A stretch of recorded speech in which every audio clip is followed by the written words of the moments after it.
All right, I've started the recording, and welcome back. We had a pretty exciting series of events last session. Who would like to go ahead and do the retelling?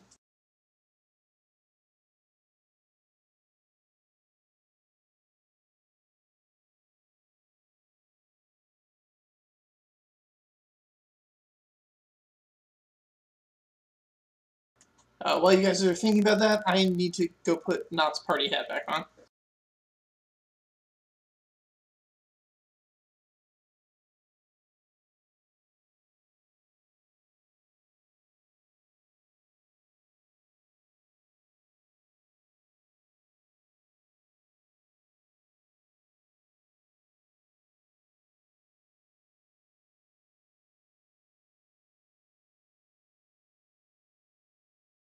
Where did we start off at?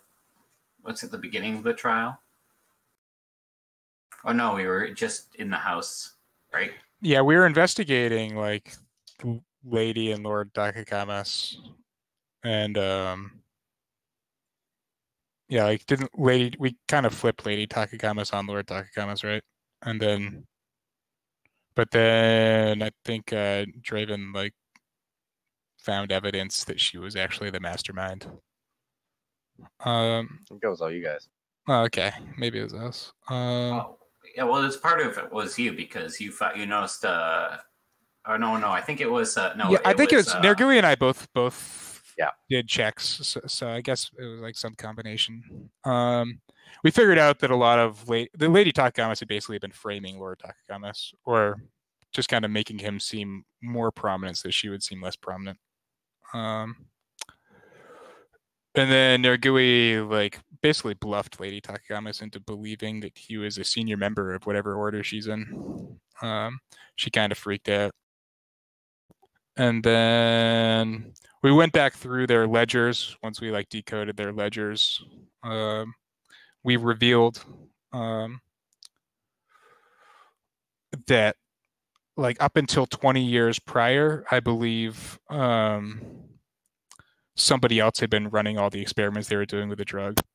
The last 20 years, it had switched to somebody else. Yeah, because like it's like someone else, like it started off fresh, like someone had no idea what the experiment was, and they had to recreate through the cliff notes and stuff.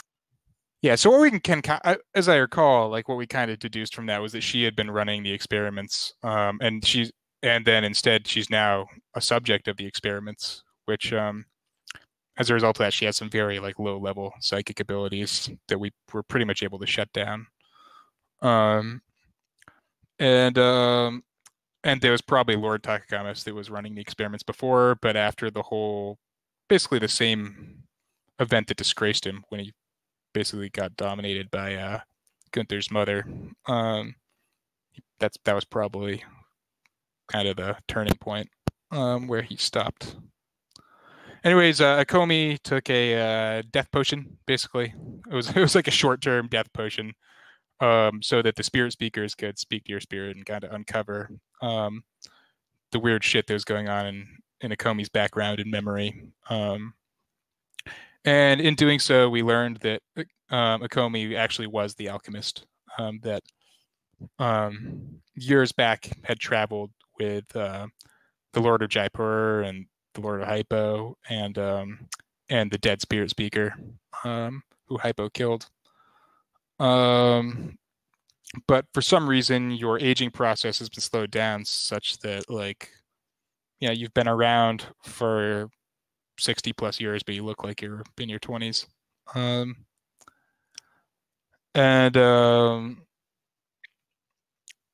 the very end, the very last thing we learned was that the Lord of Jaipur had been murdered. And that the psychic demon that he was trapping in his mind was now kind of free and loose and taking possession of his body and was coming right for us. And I believe at the end of this, like right directly prior to the end of the session, we took the chariot thing to the capital city, right? Like we've already done that. You guys have not actually decided if you want to do that or Okay. not. You're currently in the Wizard's Tower, and this is where you found out these revelations. You do also have right. access to Takikamis. He is your prisoner currently, who was under escort to face trial for treason against the Emperor in the Imperial capital.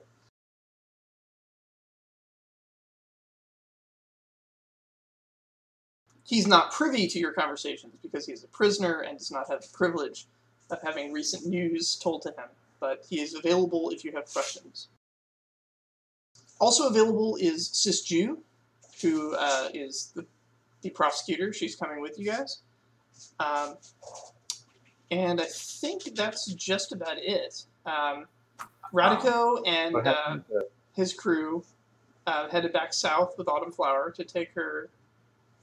I'm sorry, with Leaves in the River, Autumn Flower's mother, to take her back to her son in the south.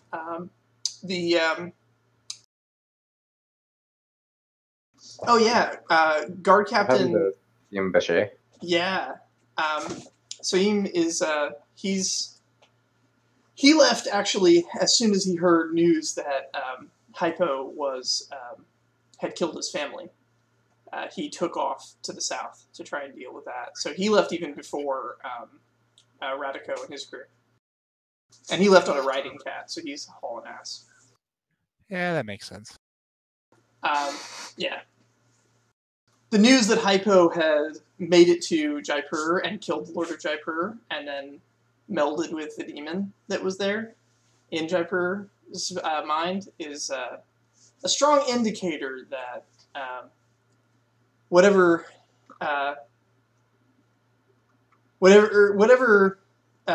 Saim was trying to do, it didn't work.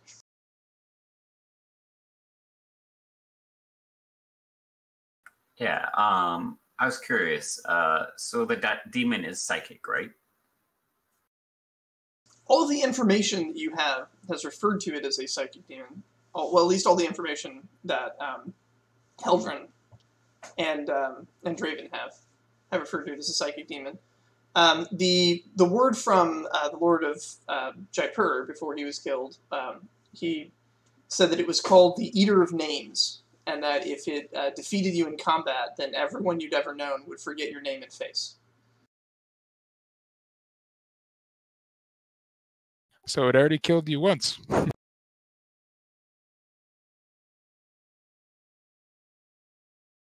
Because I'm curious, because if it has psychic abilities, if somehow yourself gained psychic abilities, if it would help defend against a demon like that. Speaking of which, being now halfway between the southern border and the Imperial capital, you guys feel the presence of the Emperor keenly in the psychic realm. He is no longer just a glowing beacon indicating the way to the capital. He is an all-consuming light surrounding the psychic space. You still see people casting shadows from that light, so yeah, there's this just beautiful tableau in the astral plane of all the people everywhere just casting this rays of shadow out away from the Imperial capital into the world at large. It's kind of like what you would see on a bright day with like the sun breaking through the rare clouds that would pass it.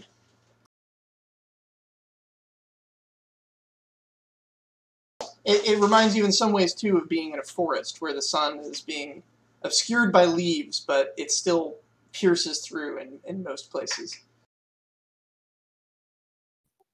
And are there entities hiding in those shadows? Not that you can see. Okay.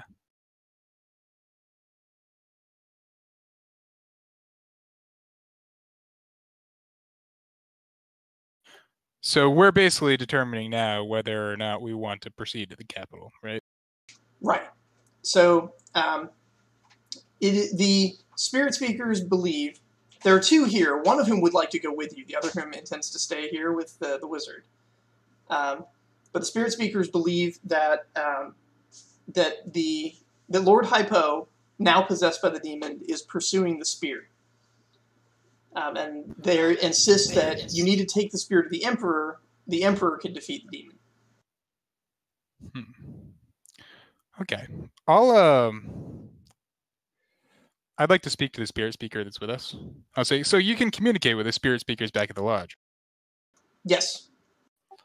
Say, I'm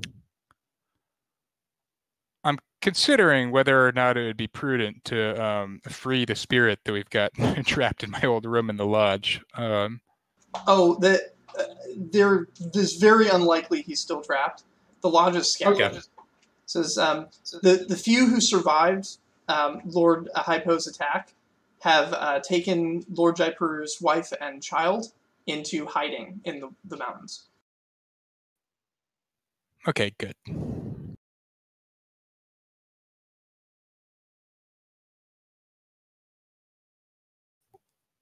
Well, I mean, unless you guys think there's something we can do to salvage the situation here that doesn't jeopardize our main mission, I think the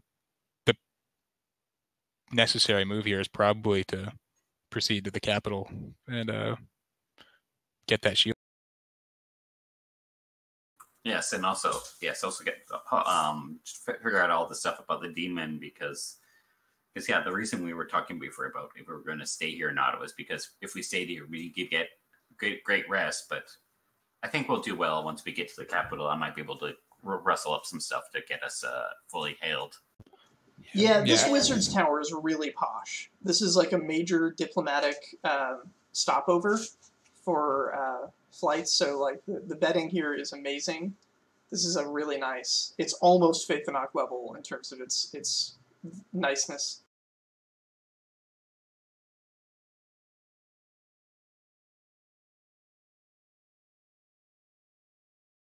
All right. Well, how badly does anybody badly need to rest?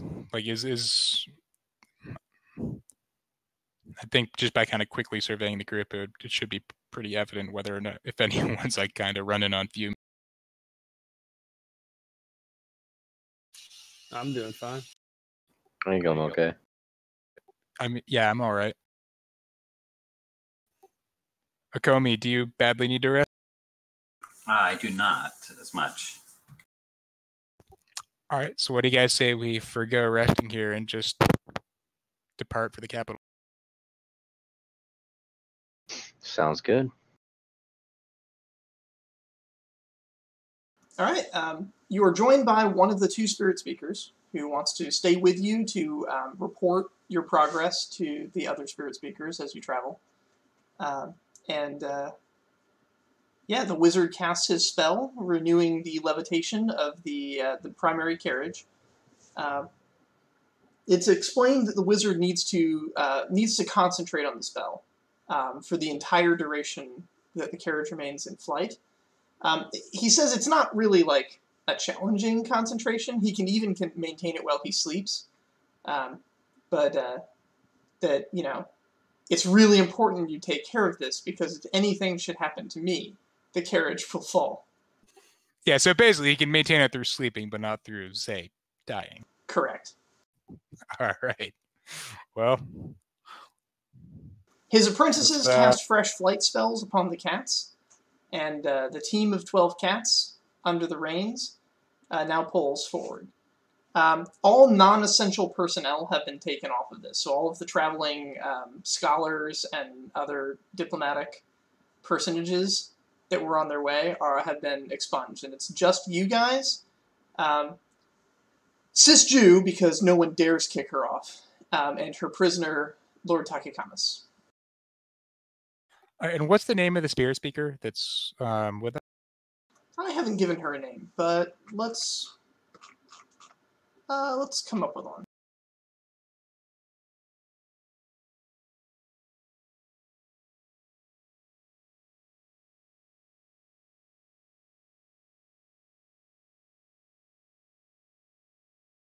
Sayara.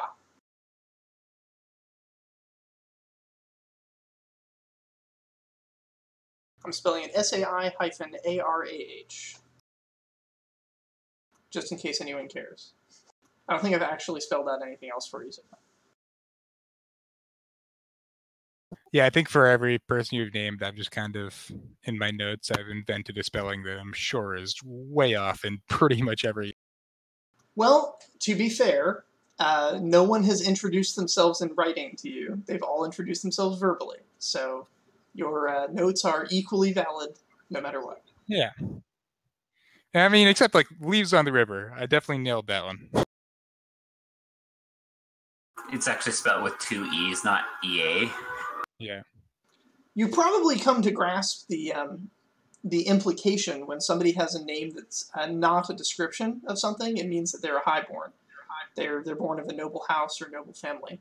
So Sayara, while she is a spirit speaker, and thus part of that order, she comes from a family of high standing, is not a nobody, but today she is your long-range communications. She is your living walkie-talkie. Speaking of names, did my spirit know my own name?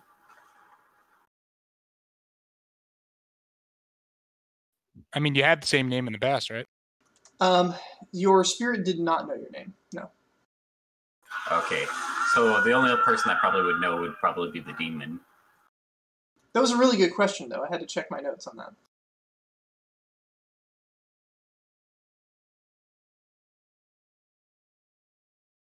So do you say the spirit does know your name? No, my spirit doesn't know my name, but the demon does though, right? Yes. So they said that if a demon is defeated, it eats the name, right? Actually, to be more accurate, your spirit believes your name is Akomi Masashi. Oh, okay. Your spirit does not know you by a different name.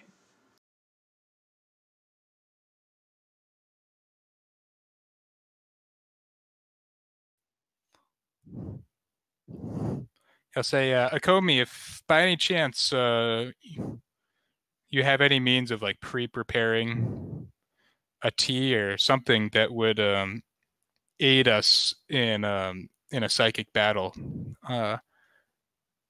that may prove very useful on potentially short notice in the near future. I was also thinking of maybe looking upon the recipe again of the drug, because I feel like it has something to do with this. Well, you guys have 2 days to reach the capital. You'll be moving at an incredibly rapid velocity, so rest is not going to be something really possible. Study, on the other hand, can be done. I mean, I'll do that. Right, so for the first day of travel, what does everyone want to do? Bear in mind, you do also have Sisju, Lord Takikamas, and a spirit speaker for remote communication as resources available. Plus whatever crap you brought with you. I would like to prepare a story about the Lord of Jaipur, and basically just kind of sort of a ballad, I guess, of basically just kind of the sacrifice that we've become aware of, that he basically spent the last years of his life kind of locking in this psychic demon. And I'd actually like to get that ballad in the hands of the spirit speaker so that she can disseminate it. Okay. She helps you fill in some of the gaps of his early life, too. He started as just a beat cop on the streets. Started as a lowborn as well, but then very rapidly was recognized for his quests against corruption in the local province and was awarded a noble title for his efforts. And then under that title, which I actually have here, where is he? Here he is. It was Mivo Pakasha was his given name when he became nobility as a reward for ferreting out corruption among the, at the time, Lord of Jaipur. Upon then joining as a high-ranked and now noble constable, upon joining with the, at the time, Prince of Haipo and Dabashi and the unnamed alchemist, their success in containing the demon is what earned him the lordship over the Jaipur province. And the temporary administration that had been put in place after he had rooted out the corruption of the previous lord was set aside so that he could take his place as the Lord of Jaipur under direct imperial order. The Spirit Speakers say that the Emperor spoke very highly of him, that the Emperor would often call to meet him in person and speak with him, and took a very personal interest in his development as not just as a lord, but as a law keeper. He felt that even after he had left the services of the sort of city guard and the city police force, as a lord, he maintained that personality and took that style of approaching things. That the law is important, the law needs to be enforced, and it needs to be enforced justly. Basically, all these people seem to have a really good opinion of him. Cool. Yeah, I'd like to commemorate all that and then end it on the note of the Lord of Hypo killed. But in a positive way, that's really stressing his positive qualities and the work he did in containing the demon. May I also have a copy of these notes? Yeah, sure. It may be of interest to you guys, too, that when Lord Hypo came to kill him, he basically... There was some of his guards that went after Hypo, just without even orders, tried, and Hypo cut them down. But he ordered the rest of them back away, and he tried to face him on his own. And from the reports you have, which are a little spotty because the Spirit Speakers in the room were also killed, but from the reports you have, apparently he was trying to use non-lethal means against Hypo. He still considered him a friend and was trying to subdue him rather than kill him. Did you know if Lord Jaipur ever mentioned to Lord Hypo that the alchemist was still alive? You think he probably did. The problem is that the Spirit Speakers who were present in that room were just kind of shouting things as they saw them into the Spirit Speaker network as they were being cut down. So there was not a lot of reliable intel, but you think he probably got it out. Oh yeah, he's probably already gone too crazy that tonight to realize that like the alchemist thing was important to him or not. Yeah, and once he freed the demon, he went even crazier. He has supernatural abilities now. It's a mess. Yeah. Also, as a side note, I'm currently going to be starting to write a journal every single night of like my day and like what I've done, so that I'm going to start writing books about myself, so that I can always have something to look back on. It's a good call. Smart way to deal with your condition. Okay, Uther's up. I'm gonna be right back. I got something to drink. Okay. But yeah, as I said before, I feel like that somehow this drug might have to do with the demon at some point, because it imbues people with psychic abilities, which might help try to counteract some of the demon's abilities. But I'm also curious exactly why the drug didn't work on me. Do you think there possibility is a way to see if I have latent psychic abilities that I do not know of? Who are you asking? I'm asking my bards, and like... I mean, is that something that, as a keen psychic, I think maybe that's something that I'd be well-versed in ferreting out? Your experience I'm not really is sure. that people who have the spark, they kind of just show up on your radar naturally. You don't even have to look for them. Okay, and I assume he has not showed up on my radar, because I'd be pretty weirded out if he had, since he's the hero. If he had, then he would have been recruited as a child, and had he lived in Faythen'oc and trained as a bard. Yeah.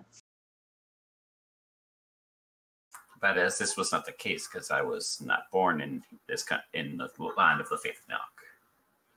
True. Also, because the reason I asked is because the drug didn't do anything to me, and I don't know if when you took it, did it do anything to you? It enhanced my psychic abilities, as I recall, right? Your psychic abilities felt a little bit of pep, but it didn't actually give you any like tangible bonuses.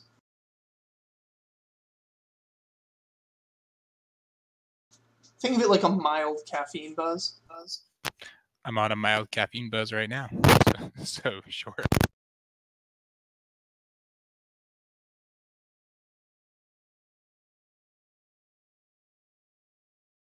Okay, back. From what you can tell, what the drug appears to do is it flips whatever switch is in the brain that determines whether or not a person is a psychic. Since your switch is already on, flipping it on harder doesn't really do anything, but it feels kind of nice.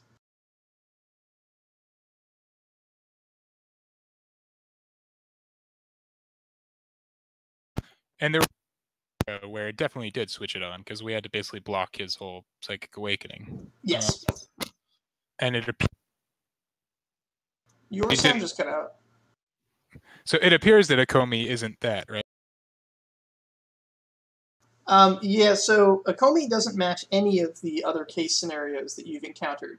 Akomi is not a psychic, but all of the people who are not psychics that took it either experienced becoming psychic or losing a alternative non-psychic ability.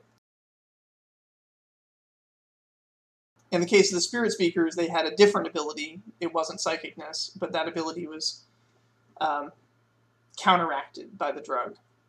They never became psychic, but they also lost what they had previously had.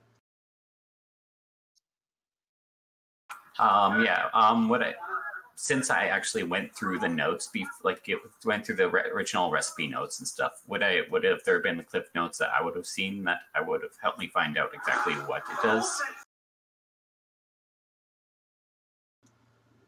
You do see a lot of your shorthand about measurements and things. Yeah, you guys do have the documents because they're going to be the evidence in Lord Takakamas's trial. So you could go back through those documents if you wanted to do a scholarship or an investigation roll. Yeah, and since they're my notes, would I get anything for them? While they're written in your hand, you didn't write them, so no. Okay.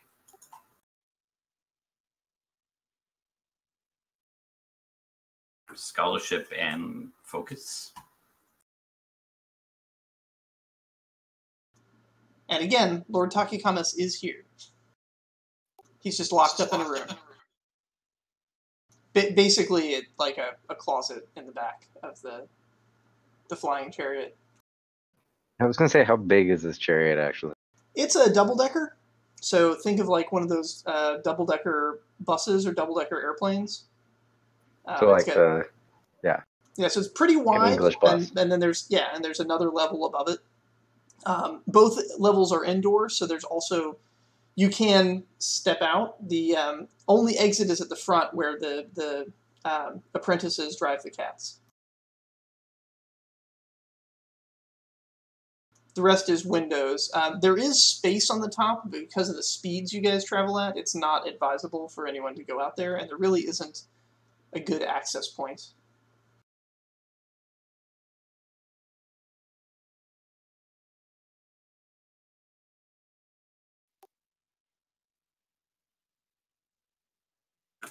We cannot hear you. I see the roll that you got there, but I think that's your roll from last time when you were making the potion to kill and then resurrect yourself. Yeah. Also, if Marlo's trying to speak, we cannot hear you at all. When it was cutting in and out, it sounded like a wiring problem. It had that kind of buzz. How about now? Yes, I can hear you. Okay, yeah, I'd like to do a cunning-based investigation to help Akomi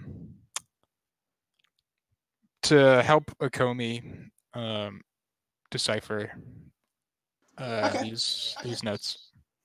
And would my truth seeker trait apply here? Yes. All right. So you guys can work together on the research as a cumulative roll. This will delay your creation of the the epic poem, however. You'll have to put down your poetry and save that for another time. Yeah, that's fine. I think this is a higher priority. Oh wait, I did in the wrong thing. One sec.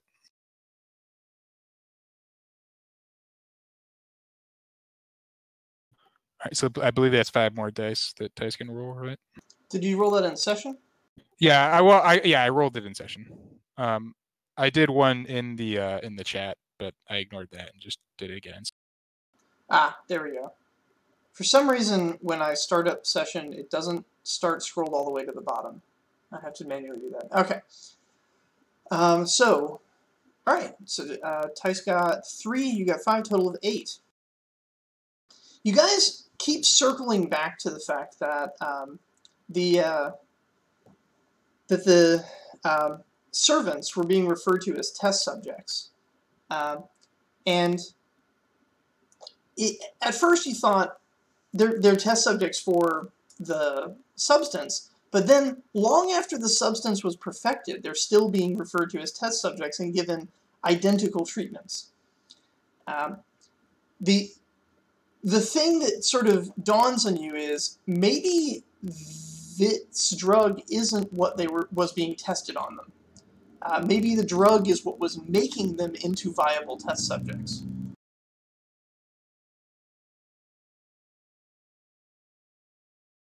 One of the big clues actually comes to you from the translation that Draven made, in which he determined that the psychic demon that was kept under the reservoir was being kept there as a test subject as well. It seems that whatever was going on, psychic people were needed as test subjects.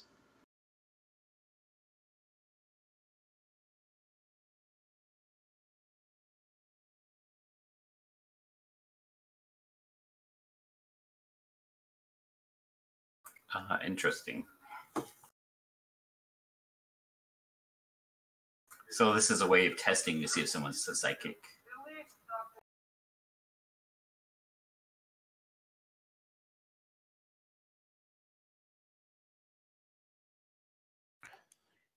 Feels like it may be a means of just like kind of pushing the needle a little bit to try to unlock some latent psychic ability in people who don't quite have it but are maybe on the verge, or maybe maybe there's some other explanation for why it didn't affect you but did seem to affect others.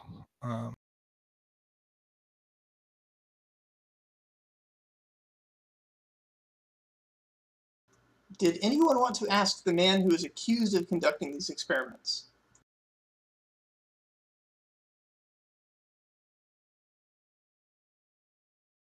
No? That's okay. No worries. I mean, I suppose we should. I don't really want to. I'm kind of just over Lord Dakakamas. But kind of just want him to spend the rest of his life in prison, and that's it. But like, he is a valuable resource for exactly what we're looking into right now. So probably. Yeah. I guess I'll if there's should do. I'll make like a simple tea and like go into the small cupboard under the stairs. Before we get to that, let's check in on the other 2 members of the party, Draven and Nagui. What were you guys doing? I'm not getting involved in that stuff because I wanted to try to take the time to get to that last layer. Okay, go ahead.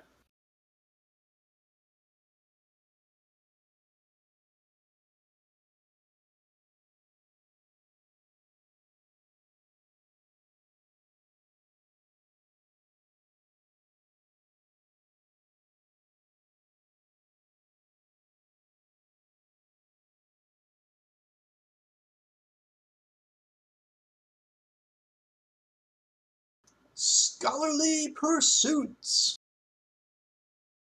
Just continuous too. It's like 4th attempt at the thing, 5th attempt.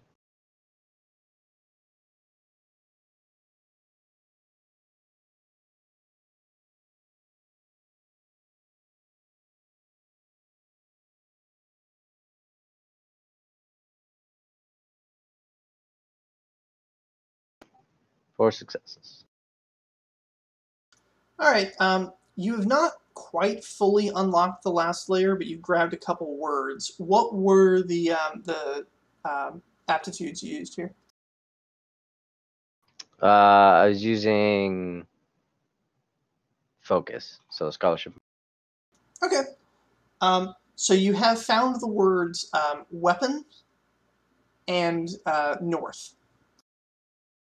You're pretty sure that with those as scribs, you can unravel the rest of it. You need some more time studying, and about 4 more successes. It's the deepest layer. It's definitely the final answer, and somehow it has something to do with the words weapon and north.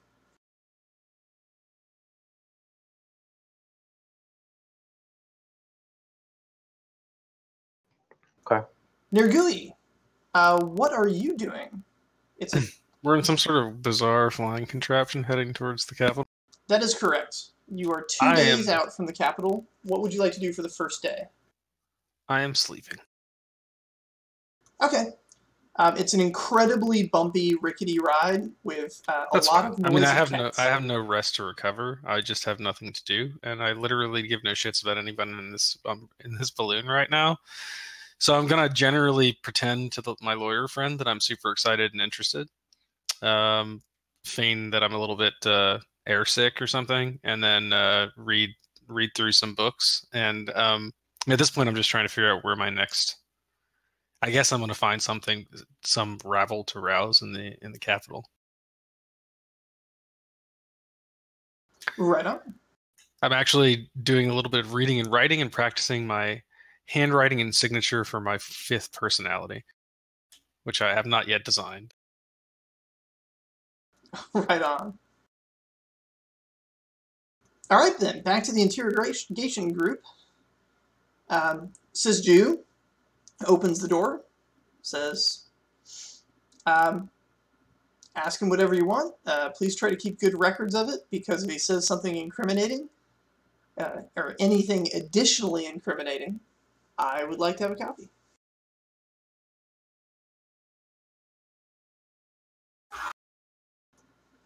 Lord, General Takikamas is a broken man at this point. All his friends have betrayed him, and his wife is dead. It looks like she was betraying him, too, at the end. Yeah. He knows he's about to be tried for treason and probably executed, and there's not a damn thing he can do about it. So yeah, he's not very energetic. All right. I'd just like to go right in there and say, look, the traitor's death. You know, you're going to get executed. You're going to die as a traitor. The only real ball that's up in the air now is how you're remembered. I'm a bard. I'm going to tell the story of what happened here. And whether or not you help us is going to determine the legacy that you leave behind. If you want to be remembered as the traitor who accomplished nothing and who was betrayed by everybody, because that's just how incompetent he was, then by all means, you're welcome to leave that legacy behind. If you want to be remembered as somebody who gained some measure of redemption at the end and acted with any kind of honor and dignity, this is probably your last chance to do it. Now, bear in mind, he has not been made privy to events. As a prisoner, he doesn't even know the demon's out, he doesn't know Lord Jaipur is dead, or any of that shit.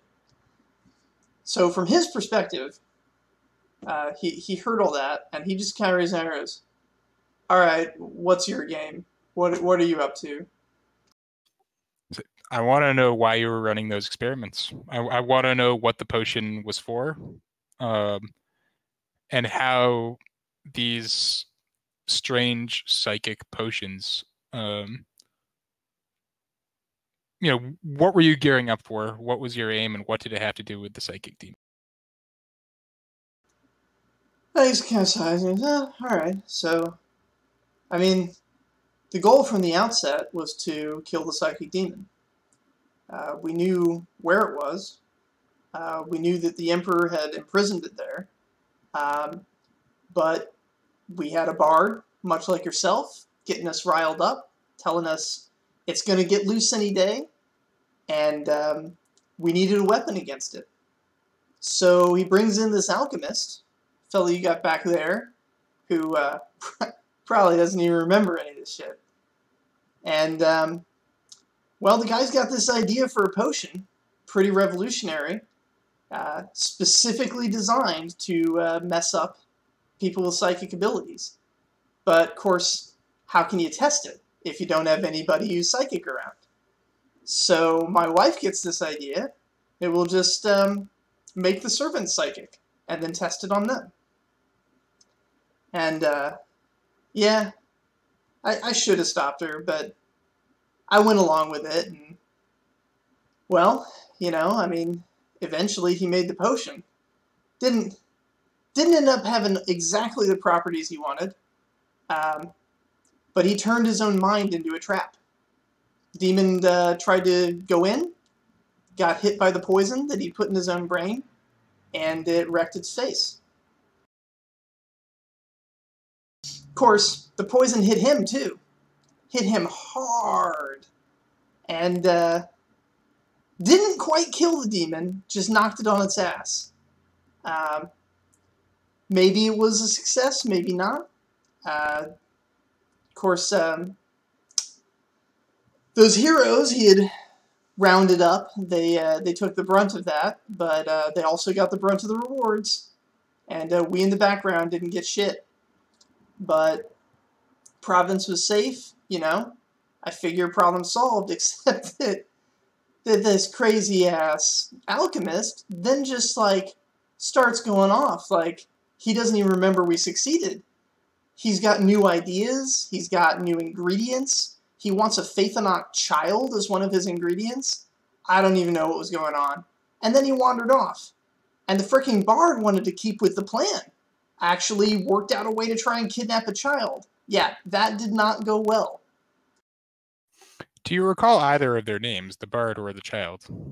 I'm fairly sure that I know exactly who you're talking about, but Child, I think his name was Gunther. Bard never told me a name that I remember.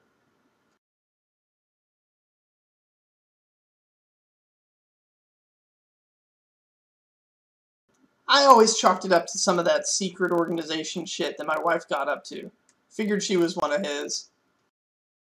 Or maybe he was one of hers. I could never keep track. It all just got to be too much. He really looks like he wants a drink right now. Alright, if I see that he wants a drink, I'll try to kind of signal to Akomi that it's a good time.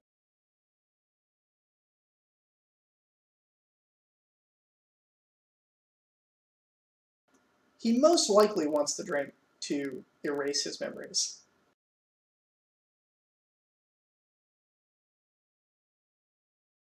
So, do you recall what Akomi's reasoning was for wanting a Faythen'oc child? No idea. Like I said, after the potion hit his brain, he just went nuts. His memory was all over the place. He thought the demon was still out there. He didn't remember half our names. And it just started getting worse. When he wandered off, I thought that that was going to be the end of it. But then Bard had his plans. My wife wanted to go along with it. She had her own plans.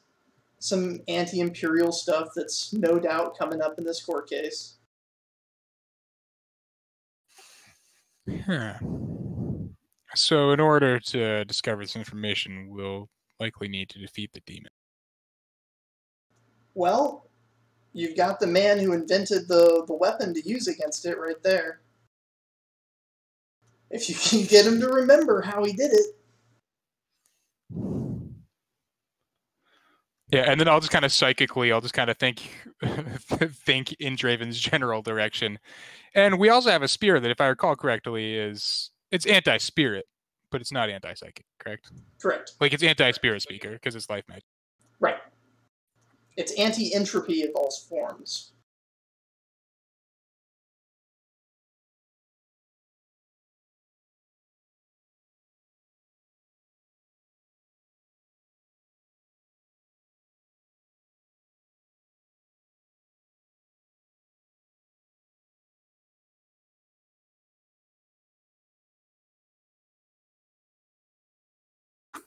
Have I come into the room yet? I summoned you, so if you answered. Okay. Yeah, I'll enter the room with a couple cups of tea. He looks up. He clearly recognizes you, but he doesn't really expect you to recognize him. And he looks at the tea kind of suspiciously, but then kind of shrugs, like, "What's the worst that could happen?" He drinks it. Is there any alcohol in the tea? No, it's just a nice like herbal tea that like just like to. He is disappointed, but he drinks the tea.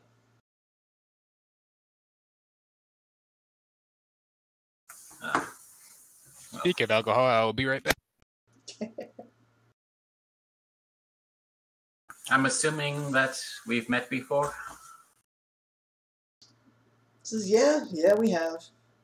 In a way, it's good to see you. Last friendly face, or friendly-ish. I'm amazed they haven't pulled you up on charges. Do they know that you helped me?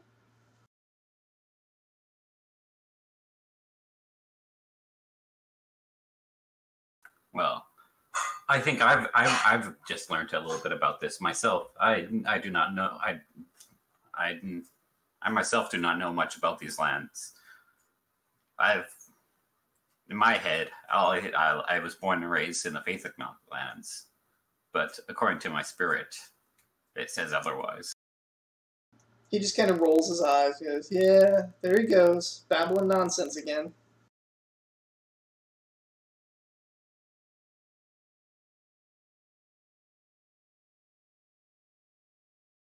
But yes, one of the reasons we came to talk to you was about the drug and and about the tests and stuff.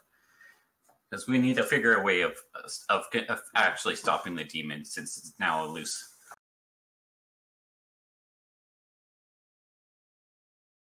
Well, if you can remember what you did last time, I wasn't there, you may recall, or no, I guess you don't. It's you and Abashi, Hypo, and the Lord of Jaipur, though he wasn't quite Lord at the time.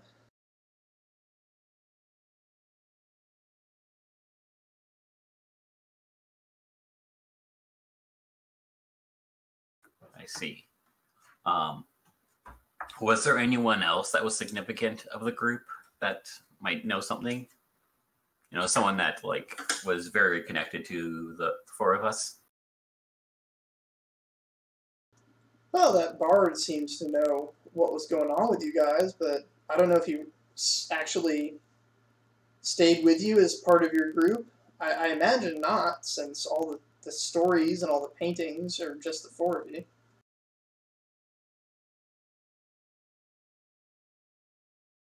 Funny how the demon took the memory of your name and face from everyone but me.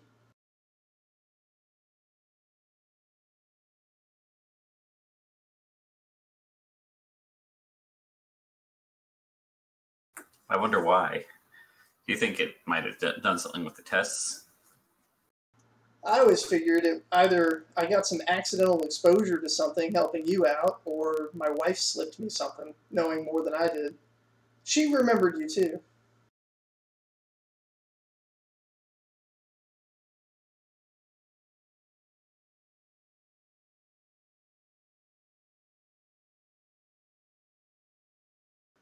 Kind of gives me chills to think of what she might have mixed into my drinks.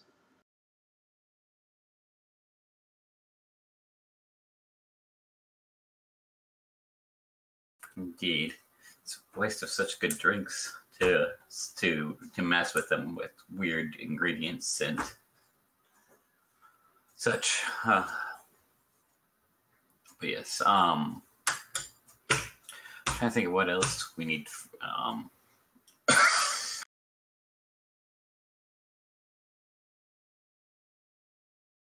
So we know. So yes, we know the drug was used for testing to figure out who was a psychic ability, but we don't know exactly why we were looking for psychic people. Well, he pretty much told Heldren why. Yeah, we do know that now, and I can. I mean, you weren't in the room at the time, so you may not know, but I can brief you on that after.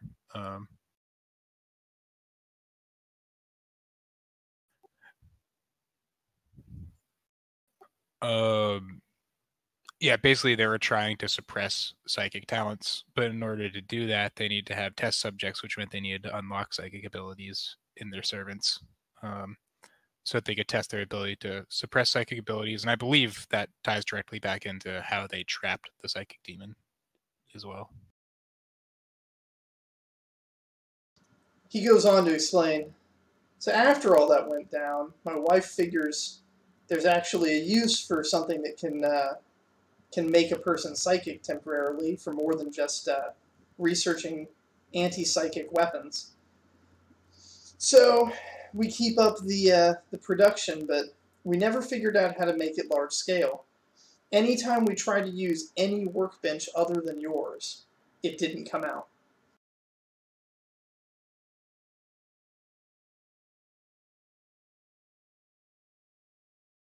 Started to get messy when she started making connections with the local mob lords, is that they wanted higher production rates, and you know, I've only got so many hours in the day, and only one workbench that actually makes the drug properly.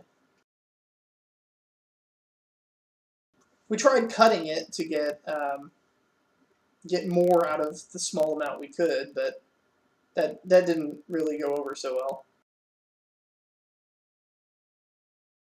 In the end, she used her family connections to get some other criminal organization that didn't mind the smaller amounts to step in, and well, and then everything just kind of went to shit when you guys showed up. Yeah, I think, and I'll maybe interrupt a little bit here, and I'll say I'm curious to understand why you alone remember Okomi's past life as the alchemist. Particularly, was there any time between when you knew Okomi as the alchemist in his past life, and when you first took the potion? And do you recall if you also knew his name then? I'm curious to see if the potion itself is what made you able to remember Okomi's past life. Well, I always tried to avoid taking the drug. I mean, I was in contact with it a lot, so there may have been some accidental exposure, but I never really opened up my mind to it. Now, I can't speak for anything my wife may have slipped in my drink. Now learning that she was not as loyal to me as I thought, and that I was just a puppet in her schemes,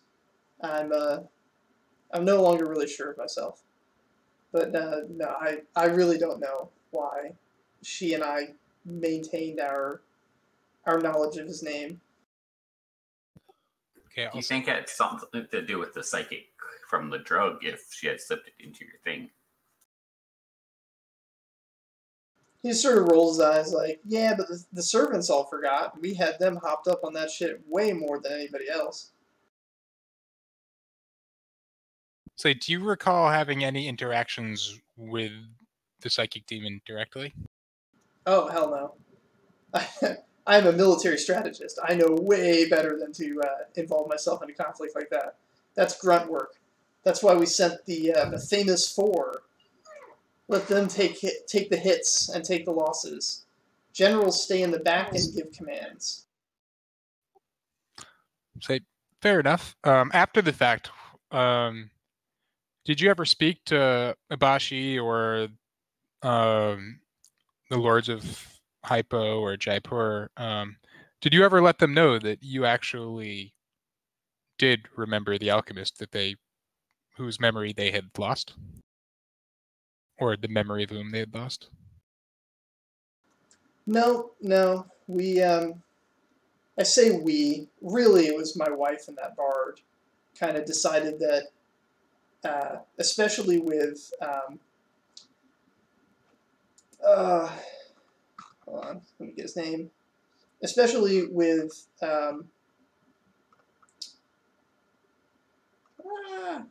there it is. With Mevo. Especially with Mevo becoming the Lord of Jaipur. We felt it was best to stay in the background, in the shadows. And so I took my punishments. I accepted my demotions without complaint. And we kept up our work in secret. I do have one question. Do you remember what the bard looked like? Yeah, spoony little fellow. I don't know, musician, not a great one, but passable. The crowd seemed to like him. Is this a description I recognize? Particularly, I'm kind of wondering if it matches the description of the guy that's semi like haunting. It doesn't not match it. He's not being super descriptive, but you're not sure he necessarily has the like. He's no artist. He can't just quickly give you a character sketch. He has only words, and he's no poet. Do I recall any like particularly standout features of the spirit that's been like hanging out with me? Like something that I could maybe kind of drop into just like a kind of any defining physical traits that I could reference to try to. The defining physical traits from your perspective are the javelins through his chest. Okay, I figure Lord Dakamas probably doesn't know how he died, although he might. I mean, he was commanding those forces, so it's possible. I'll say, did this bard die that you're aware of? Is he alive? Is he dead? He died. He died the night that we attempted to take Gunther. Do you know how he died? I do not know the specifics. I know that I lost control of my situation. I was trying to keep Gunther's mother distracted, and she didn't fall for it. And her magic apparently is pretty strong. Okay, well, I'm not going to say this, but I'm just kind of in my head, I'm thinking that this guy died on. I mean, we know the bard that's haunting me. We know he died to Gunther's sisters, right? I mean, it was their javelins. He had their javelins in them. His recounting was that he ended up killing them, and then that Daru smashed his face with a hammer. But his ghost has their javelins through him. That might be out of a sense of guilt. Yeah, it's not really clear. I'm suspecting that they're the same person. I don't know that yet. Like if I can't kind of zero in on any physical description or an age range or like a build or any kind of distinctive physical feature beyond the fact that he has a bunch of javelins in him, then I suspect that I'm probably not going to be able to confirm that with Lord Doc. Lord Takayamas, do you have a mental image of the bard in your head? Like, can you see them? Like when you think of the bard, can you see like them inside your head? Oh yeah, no problem. Do you mind if I take a look? Oh, you're a psychic one too, eh? Yes, I am. So, well, I guess I can't stop you. None of the drug here. I could do it by force. I'm asking for your blessing in doing it so that I can record for posterity that you were helpful in a service, a valuable aid to the cause of stopping this demon when I write the story. He sort of raised the hammer and was like, is the prosecuting attorney offering to show leniency? I'm not the prosecuting attorney, so no. Sister leans over and goes, "No." I was like, no, absolutely not. I am not the prosecuting attorney. I'm not even from this nation. I'm fairly sure you could not have less standing in this case than I do. This is entirely about how you will be remembered. He just sort of sighs. He's like, "I don't think it matters anyway. Do whatever you want." So I'll leave that out of the tale I tell.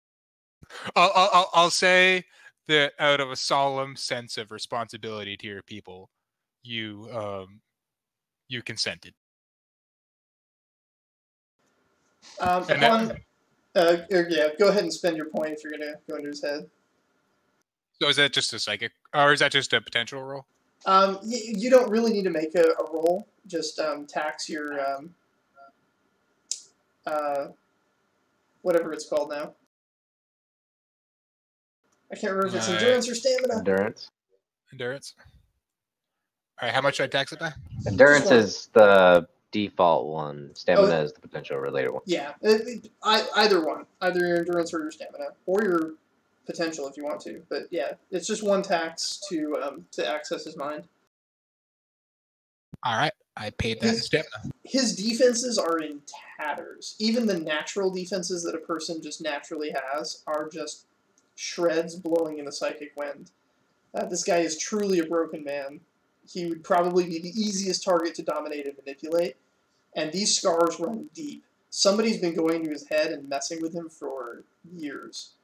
Probably decades. Does it look like an exceptionally clumsy hand? Oh, yeah. Basically, is this consistent with the kind of bullshit his wife was pulling? Far as like no art to it whatsoever. Just complete tatters. Okay. You do find the mental image of the bard. It is totally the same guy, but just, without spears through him and in a bright, colorful tunic with a lute strapped to his back. Interestingly, you saw an image of this guy briefly in the mind of the Lord of Jaipur. Is he the one that was in the tavern? Yes. That then faded along with the patrons when you tried to investigate further.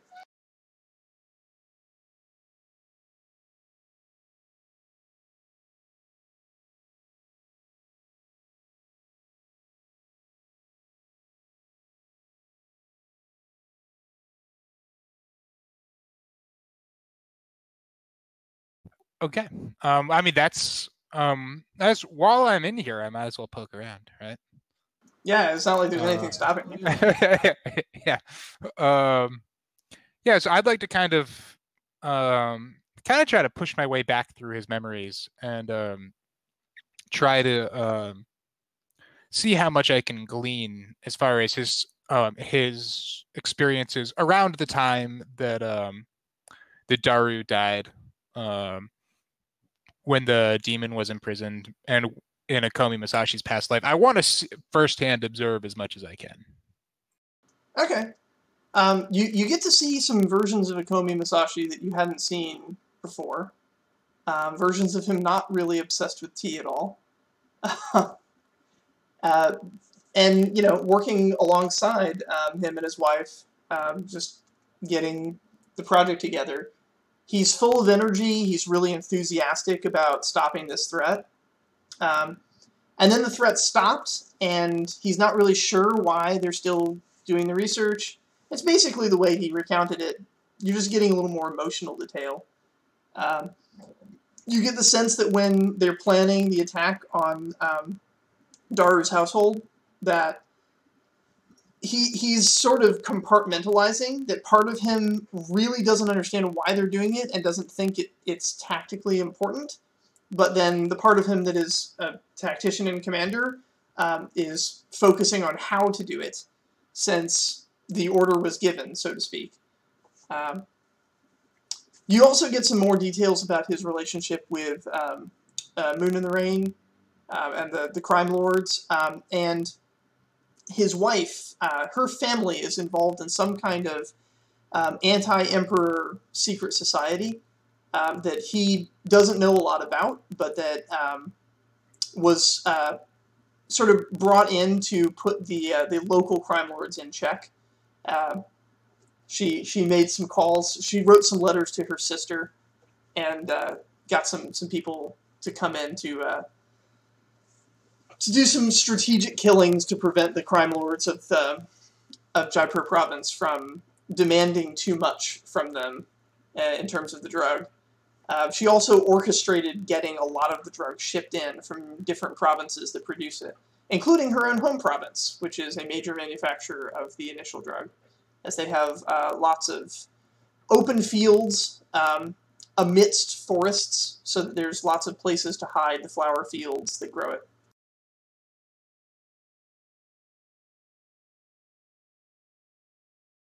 You probably have enough information about the drug trade from this guy alone to like begin an international investigation, to just start shutting down a lot of these families and provinces.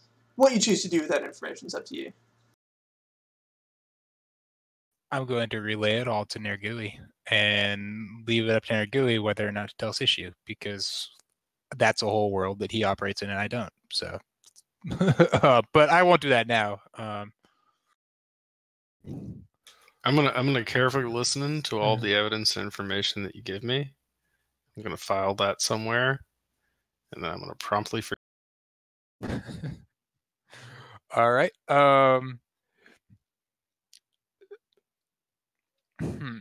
So I guess I got what I came for. Right on. I kind of feel some sort of obligation to try to kind of undo some of the damage that Lady Takakamis did.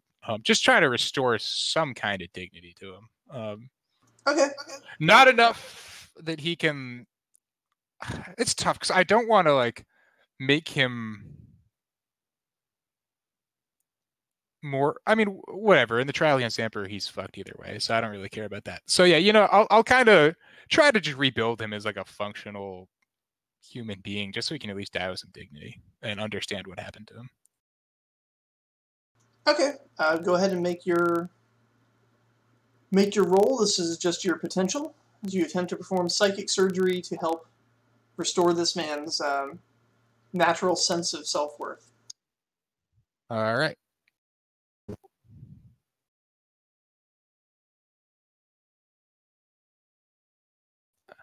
And if this were the sort of game that gives karma points, you'd get one. Because that was a light side decision right there. Oh, yeah. I'm mostly a light side kind of guy. Not always, but I'm not Draven.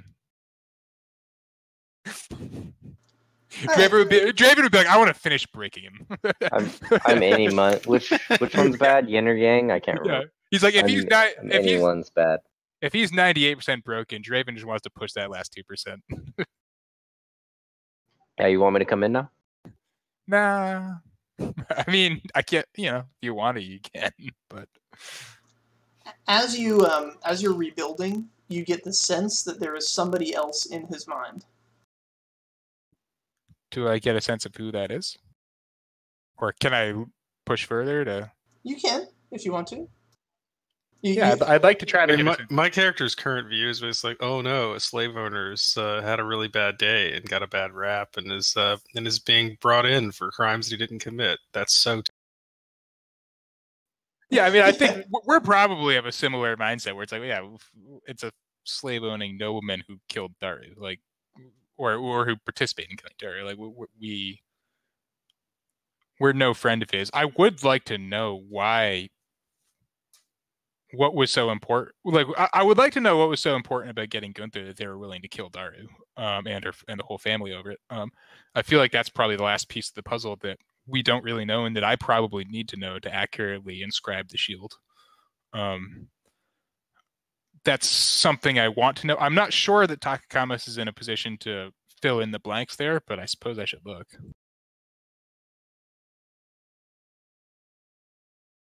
Oh, yeah, I mean, if you want to, you can go to that very day, and you Sure. can hear what Ikomi Musashi said. Yeah, I would like to know that. Ikomi Masashi is, as far as you can tell on that day, randomly babbling. The words that are coming out of his mouth are not in any kind of grammatical sequence, and the bard is just taking down notes as he talks and trying to figure it out. From best you can tell, they were listening to random noise and they heard a pattern that they thought was there that wasn't.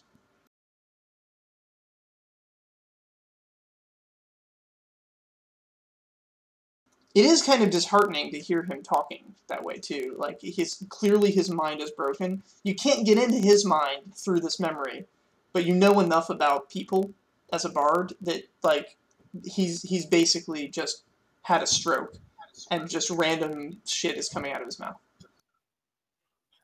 Okay, so, and I'm basically, because I'm pretty adept at discerning patterns. And I'm guessing that I'm kind of listening to this in real time and trying to follow the same whatever pseudo logic they were following and thinking they had a pattern. I'm just seeing that there's nothing there, basically, right? Yeah, that's what you're saying. So they basically went after Darun, Gunther, and all them under a false pretense. Yep. Well, that makes for a shitty story. There's going to be a decision that needs to be made about whether to lie my ass off or not. And that's what it means to be a bard.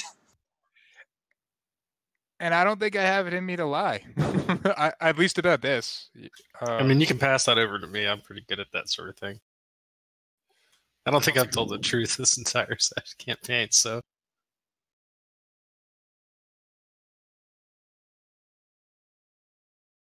You mean your name isn't Captain Awesome Sauce? To be honest, I'm not actually sure what my character's name is. Like, Nurgui is one of my personalities. I don't actually know who I actually... Does it matter? I never really decided.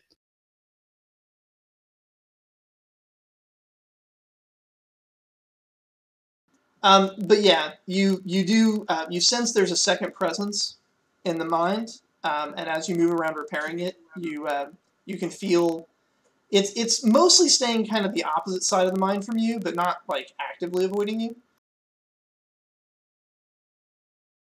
Yeah, do I get a sense of who it is, or can I kind of delve into that?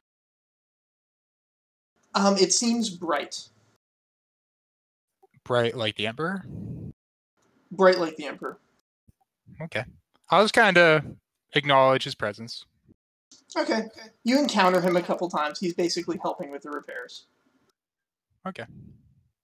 You didn't have enough successes, but he decided it was a good thing you were doing anyway.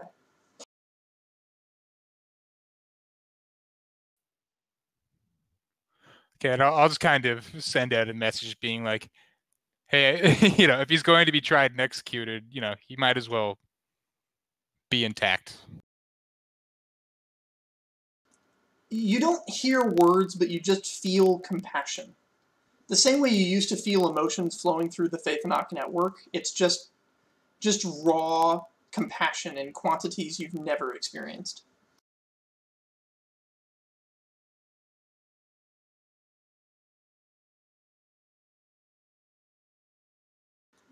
In fact, you're really starting to feel like the Emperor might be sort of the epitome of what the Faythen'oc belief network could be.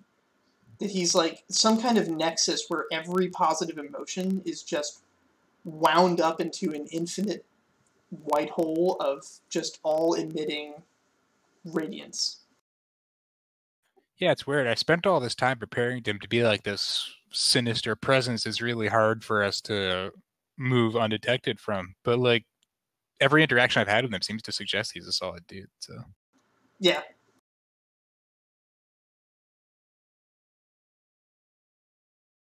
All right. It's a rough night of sleeping. It's the cart is shaking violently in the winds. It seems like a storm is chasing you. Clouds are gathering and rushing, both left, right, and forward and back. The cats are howling and meowing. One of the actually, let's roll for it.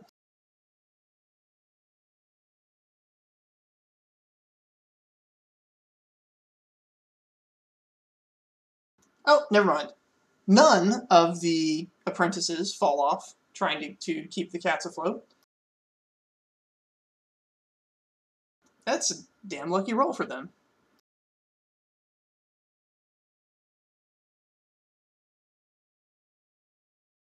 Yeah, A+ work.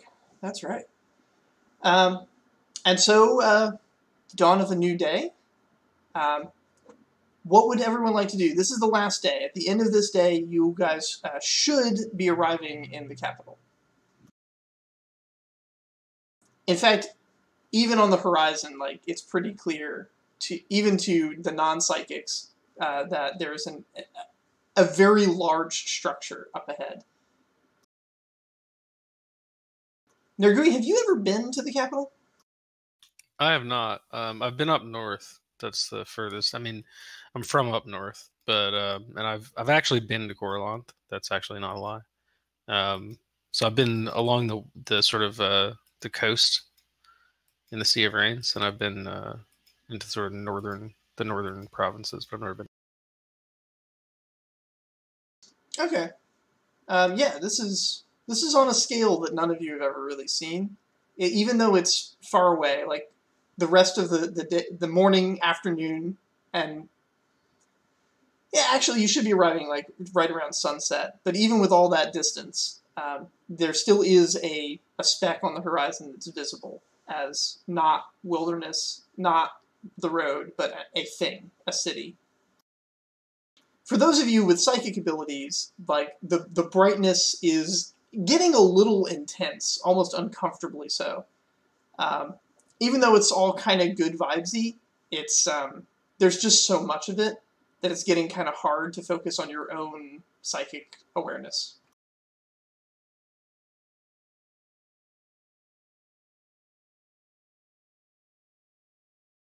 It's like if somebody's playing music, and it's really good music, but they're playing it so loud that it's hard to hear your own conversations. You really just want to jam out to the good music. And since this is the final day before arrival, what does everyone want to do? Last opportunity to get last step business done before arriving at the capital. Am I aware of what Draven's working on? Probably. He shared you notes once. Yeah, I mean, he shares. Oh, that's right. He did share his notes. So I'd like to kind of, if he intends to continue trying to delve into that last layer, I'd like to help him. Okay. Do you want to do that instead of working on your poem? Yeah, I mean, hopefully I'll have time to work on the poem tomorrow. If I don't, then oh well.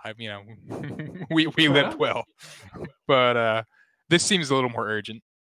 Draven, if you're willing to let him have access to the code book, you guys can work together. Probably. You need 4 more successes to complete the decoding.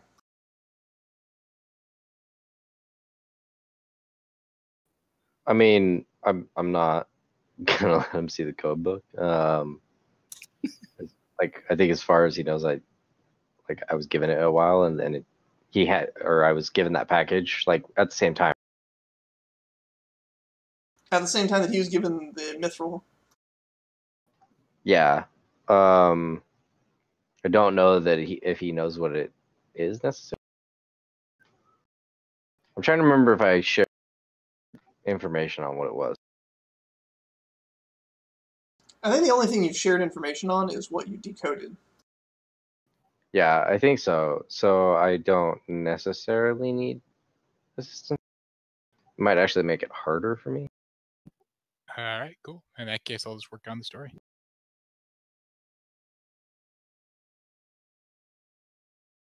Nergui, are you continuing to sleep and pretend to be an interested student? Yep, just keeping on doing that. I'm currently in the process of deciding whether or not I'm going to just disappear, fake my own death, or continue along with this once we arrive. Part of me thinks that maybe if I faked my own death and I did it in some sort of epic, heroic way, I would be remembered as great Nergui Kenbish. promising scholar, and then I could just get on with causing some sort of ruckus in the capital. But I'm not entirely sure. Also, you could try pinning the death on Takakamis just for like one last stab at him. Yeah, fair enough. All right, so you continue to do that. Ikoma Masashi, what would you like to do? This is the last night before we enter this thing. I'm going to do a little bit of tea, a little bit more tikami for the last night. Some kind of, I want to make a brew that basically helps me become more self-aware in my dreams. Okay. Go ahead and make your roll.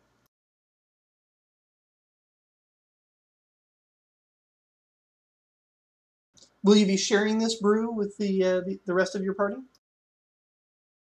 Sure. If people would want to become more aware of their dreams, I'll share the brew. I mean, I definitely want to. I'm a truth seeker. So yes, dried fruit and yeah, and those of you with psychic powers have been having pretty trippy dreams as of late.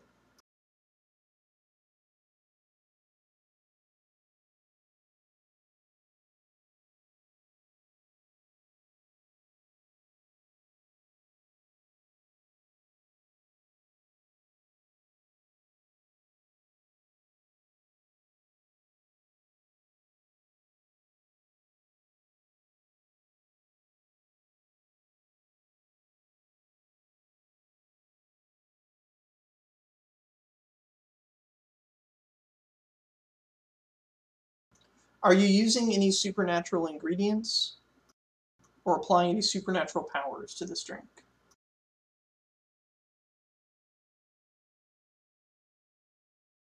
I mean, I probably can't assist in making this. I mean, I could assist in making this drink, but I think I'm prioritizing, writing that story. So probably not in my.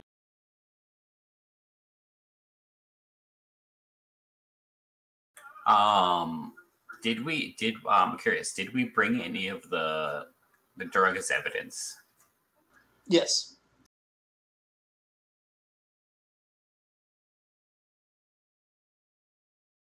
Because that's one that helps. It's not like just sitting in a pile of like fruits and berries with breads and bread meats. That is a funny image, though. A little cornucopia. It's got like all these little like gourds and other grapes, apples, drugs. So yeah, I got dried fruit. I don't think I actually currently have anything supernatural or anything. Okay.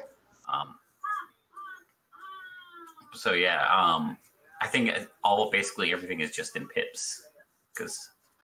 Okay.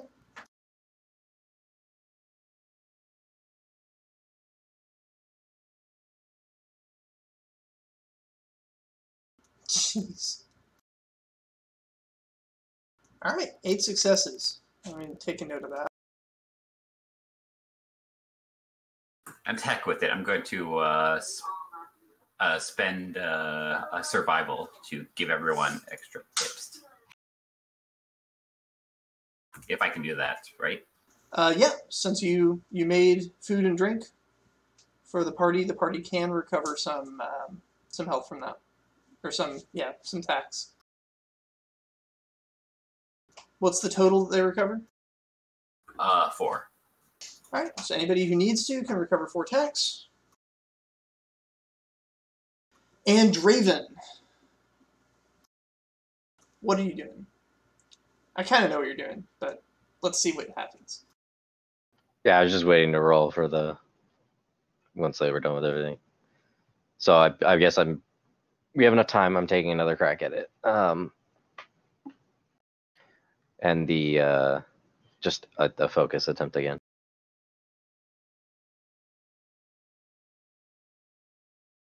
Wow.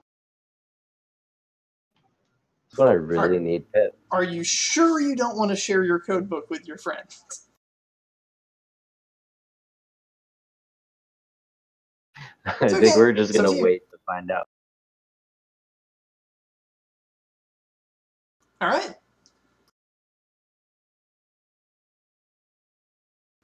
So you are studying. You do find another word. You found it pretty easily, even with your only and lonely success, because this word had already occurred at the beginning, from the first paragraph. And it's, in fact, been mirrored down in the exact same position it appeared in the original paragraph. You're starting to see how he did it. There's bits of the original poetry that are spaces are being left blank so that the words can replicate themselves in other places. So added to the words weapon and north is the word emperor. You're still not sure what order these words are in, but there you have it. And an alarmed spirit speaker jolts out of a trance and goes, "We have a problem. Lord Hypo has reached the wizard's tower. He's killing the apprentices and heading up the stairs." How far are we from landing? You guys are not at the capital yet, but you do see a city underneath that's like a major part of the trade spokes. You could try and make it for that city. Are we able to like steer this carriage thing? Yeah, I mean, it's driven by cats. The driver can try and herd the cats downward. All right. Yes. And also tell the spirit speaker to go to the wizard and see if they can get those two out at least, and we'll try our best to land. Your spirit speaker says they're taking him up to the top of the tower, but we have the carriage. There's no way out. Oh, he doesn't know. I don't know magic. I just assumed that he knew how to teleport or something. If he casts any other spell, then he'll stop the spell that's keeping us afloat. I could tell him to, but we'll fall. How far in the air are we? Lethal distance. Yeah, I'll say, all right. Sorry, our mission's more important than his life. Well, we'll start. Tell the driver to start doing a rapid descent right now, and we'll try to. Well, and if we're able to get to a non-lethal distance before he gets reached to, we'll tell him to teleport. Okay, the drivers start trying to herd the cats down. One of the drivers does say if the carriage falls, the cats are not strong enough to keep it afloat on their own. He's really panicking. Can they at least salvage some kind of controlled crash? How many cats are there versus people? There are 12 cats. There are 3 apprentices that are maintaining the cats. There's the 4 of you, Sis Jew, and the spirit speaker, and Takekamas. So is it 10 people? 10 people, 12 cats. So what we can do is we can all hop on a cat and cut ourselves from the carriage, and then. All right. I mean, I'm skeptical that there's any conceivable scenario where all of us survive that, but I mean, we can certainly give it a shot. Well, the cats are being held by the apprentices, not the wizard, right? That's right. The apprentices are casting fly spells on the cats, which enable the cats to use their own mind and imagination to direct themselves through the air as they will. They've been trained to pull the carriage in unison.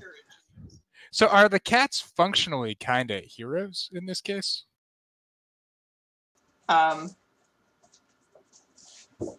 In what sense of the word functional? In a psychic belief network sense, or specifically not psychic, specifically in a belief network sense. Are these apprentices manipulating the belief of the cats? No. The apprentices are manipulating ethereal energies that you know nothing about, and granting the cats a supernatural ability that they otherwise would not have. All right, so totally out of my wheelhouse. I can't do anything. I can also assist with the princesses of with the cats because I've had a great success with the cat before. You could help calm the cats, maybe. Yeah, tame them, maybe even direct them. Go ahead and make an animal taming check, but before you do, let me know what it is you want the cats to do. Currently, they're pulling the carriage down out of the air towards a... it's not exactly a village. This close to the Empire, even villages are kind of city-like.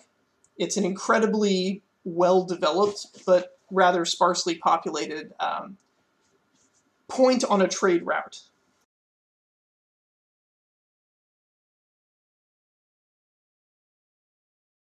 I basically want to make them keep calm and make sure to keep their riders on them when they are when they're descending away from the carriage. So they're like you want to pull them in towards the carriage so people can get on them. Is that right? Yeah. Okay, go ahead and make your check.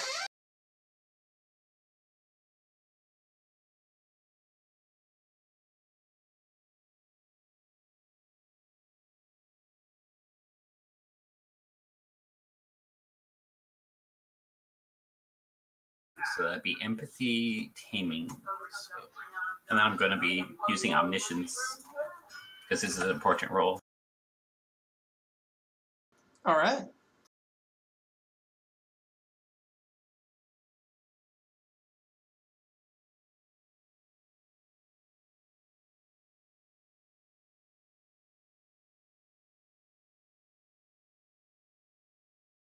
That'd be 4 successes. Okay. So, everyone who wishes to board a cat may attempt to do so. This is an agility plus animal taming. You need 2 successes to succeed. However, you may borrow successes from the pool of 4 that Tice has created. I'm going to trigger my patient trait on this. It may take me 45 minutes to mount, but I'm willing to give it some space. Yeah, you can imagine that the results of failure may be pretty poor. The apprentices have some experience with the cats as well, so they're going to make their attempts and see how well they do.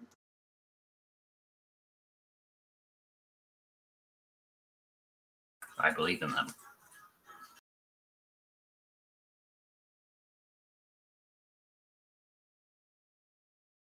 I'm just going to bundle all of their attempts into one roll. Boom, motherfuckers, got it. Nice.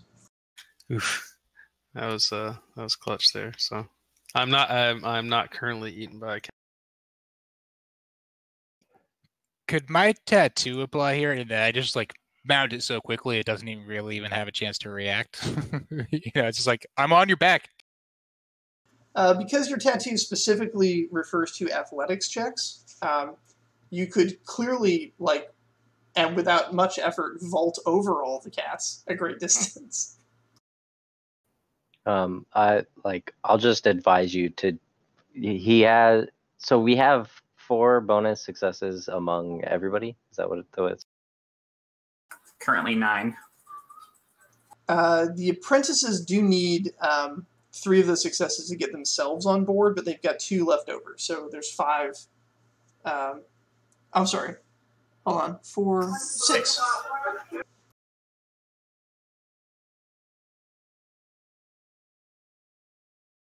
Yeah, 6 bonus successes left. And so we have how many people left currently? We have me, and the 2 bards, the prisoner, and the justice lady, and the spirit speaker. Right? Is that 6 people? Yes. Yeah, I'm only rolling 1 dice here, so I'm definitely going to need at least one of those successes.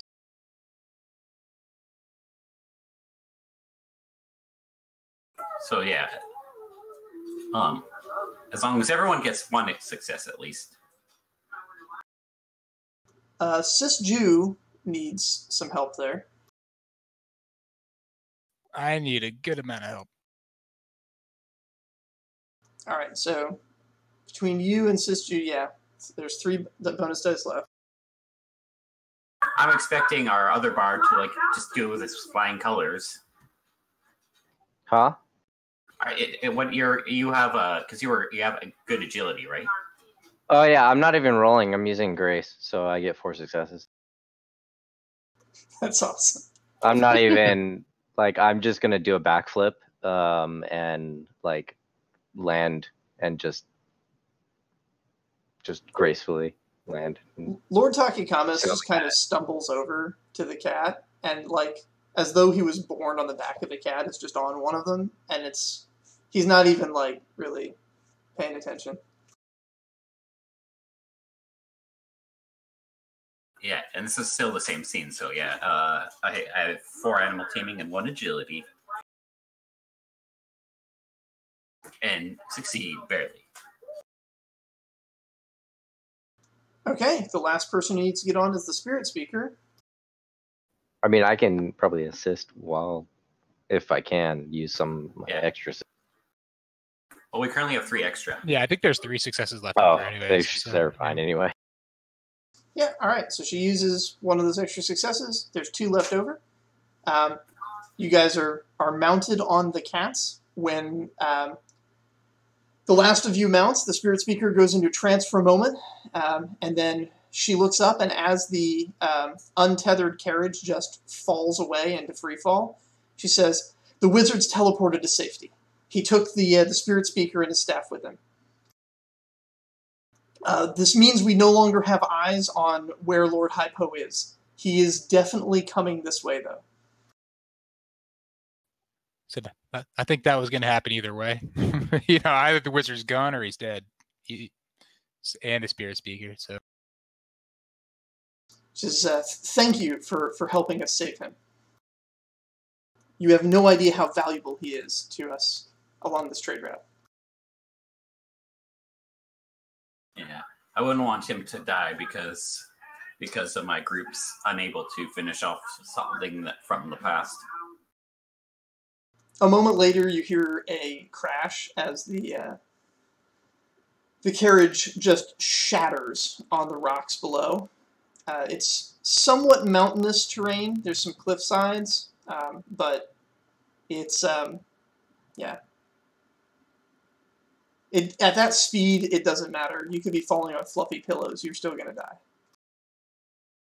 Fortunately, you are not. You are on some cats that have some nice, fresh, because the apprentices wanted to risk nothing. They put fresh flight spells on before starting. And you guys descend out the duration of that fly spell, getting down to the ground where where basically it's like a mini province. It's a trade center that leads. There's only one road going out of it, and it goes towards the capital and away from the capital.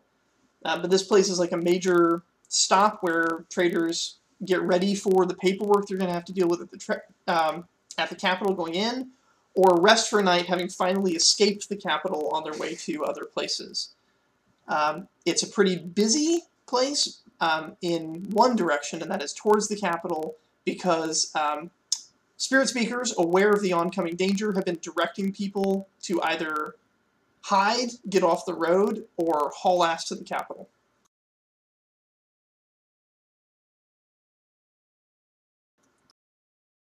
Just as a side note, I hope, I just realized, I hope verbal evidence is all you need for the trial. Sisju says, we will have to make do, but the Emperor can see the truth of things. Yes, of course. Yeah, I think we've gathered enough evidence to paint a pretty accurate. I mean, we've been inside Lord Takakama's mind. We can present a exceptionally accurate accounting of whatever. How far is this city from the capital? 1 day's ride by non-magically assisted cat.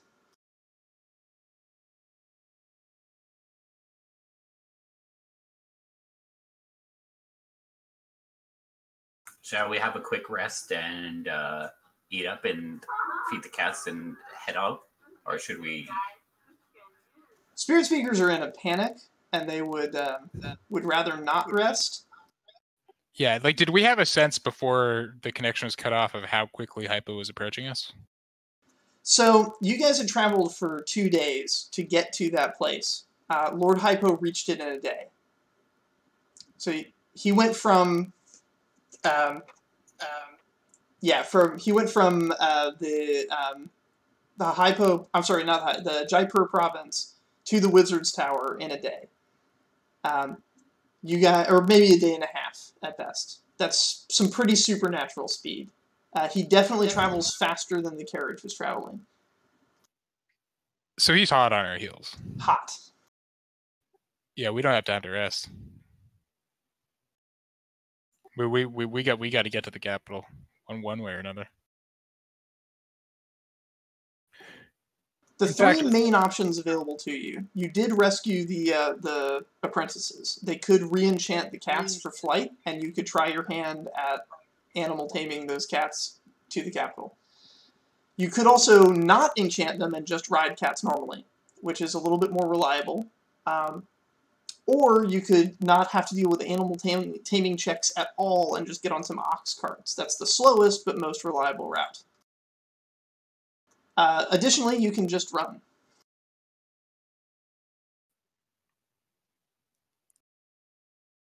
I mean, this seems like a great opportunity for me to use my tattoo. That doesn't necessarily solve the issue overall. Yeah, that would save you. Are you willing to leave them behind? You don't have to run faster than the bear, you know. Yeah, well, none of us are dancing.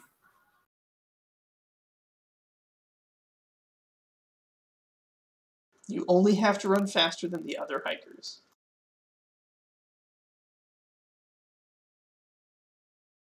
Yeah, it's not so much leaving them behind as I don't want to waste their successes in getting the cats re-enchanted when I have an alternative means. Because if I'm on one of those cats, I'm guaranteed to leech successes because I'm agility taming is about the worst possible roll for me. So if you guys want to do that, I have an alternative means that I could pursue that wouldn't take away successes from what you're trying to accomplish. Whereas if we're staying on the ground, I think it's probably preferable for us to stay as a group, and I'd probably just run alongside you or something. If you give me 1 hour, I can quickly prepare a hearty meal to make sure the cats are fully prepped and to be able to maintain their composure and assist and make it them super easy to ride. I did pick up some amazing steak from the last province.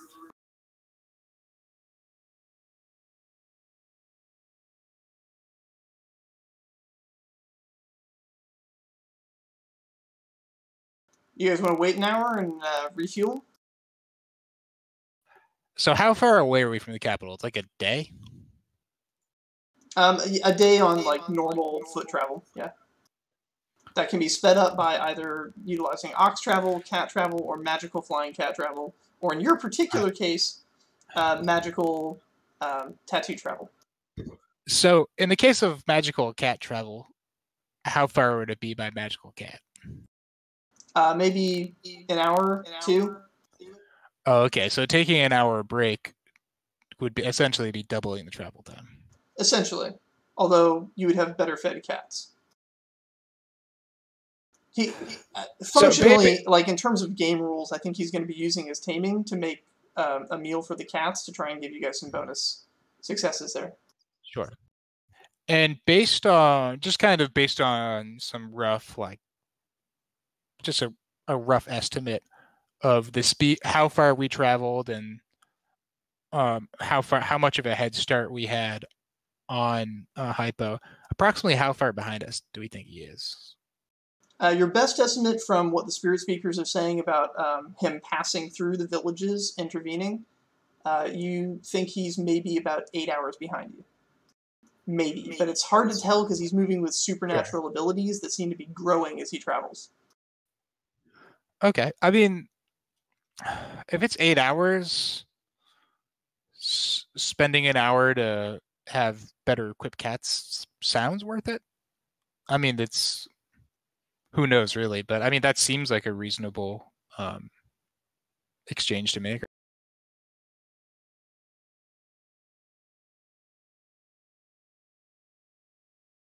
I'm also just guesstimating about the cooking. I don't think it would take me a whole hour or two. I just need to get a couple things, and then so I can make some caffeinated steaks. Basically, I'm not caffeinated steaks, but like something like catnip steaks.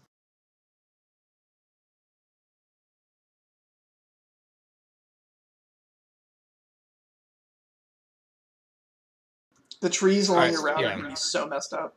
Yeah. And I would like to really like kind of emphasize, I'd kind of like to observe him as he's preparing it and just kind of affirm whatever memories or thoughts he may have that like, oh yeah, that actually is very good. That actually is great for cats. I want to like kind of reinforce as his bard. They're like, oh yeah, that's actually fantastic for cats. You're doing a great job.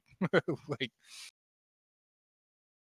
Nergui, you're not at the capital, but you're close enough. Do you want to keep traveling with these guys? I mean, I'm not entirely sure what they're doing at this point. Right now they're being chased by a demon. I mean, I find that somewhat interesting. So I'm going to go along. What's my lawyer person doing? I mean...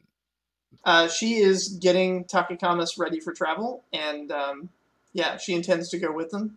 She wants to get to the Emperor, because the Emperor can fix everything. All right. I mean, I'll travel with them. No demon can stand before the might of the Emperor. Yeah, I'll agree with that. I mean, I'll travel with them for lack of other things to do.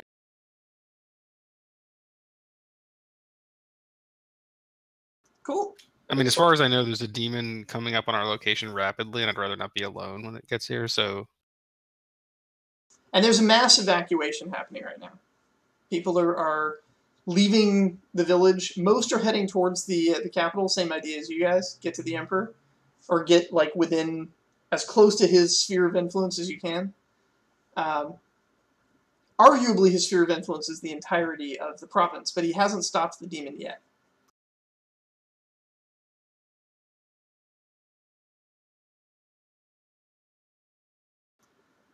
But there are also people just fleeing into the woods or up into the mountains.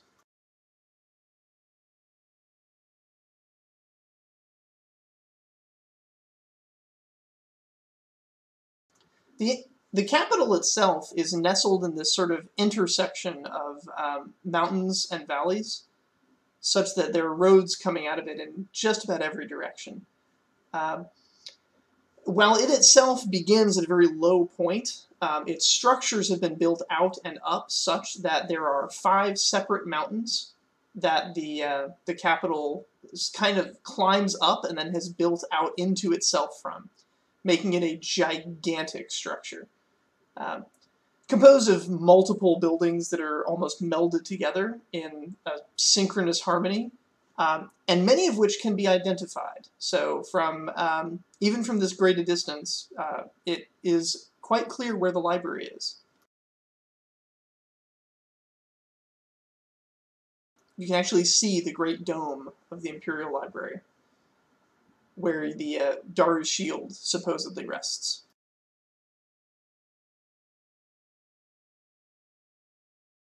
Okay. Did we get a roll for you? Not yet. I thought I was waiting for Marlo for something because he was doing something prep speech, but yeah. Basically, I was just hyping him up. Okay. Yeah, I'd like to.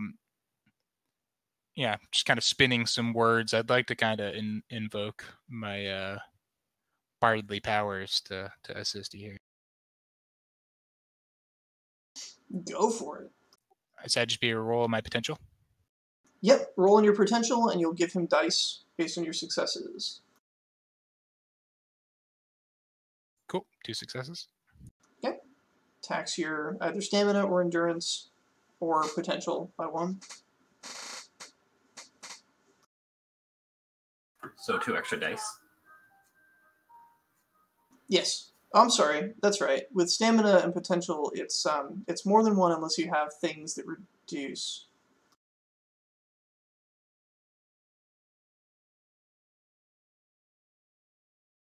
You're triggering a magical effect.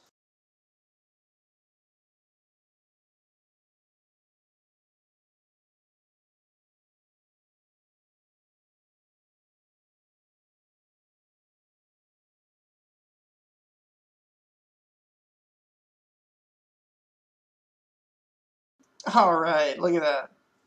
10 successes added to these happy cats. As I get some peppercorn and I rub it on the steaks, and I sort of I do it for I flash the steak so that they're still like a blue rare, but the juices are enhanced by the heat, and then I give them to I give one to each with a little bit of tea as well on the side, like a giant bowl, like what I did for the other cat.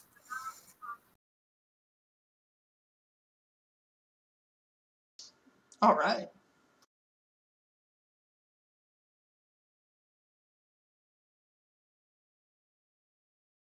Let's see. And so, Heldren, your plan was to not ride a cat, but just to use your tattoo, which makes sense. Which means there is enough for 1, 2, 3, 5 additional people, which would be the 3 other party members, Sisju and actually probably a spirit speaker. I think Sisju's just gonna keep her prisoner on the same cat that she's on.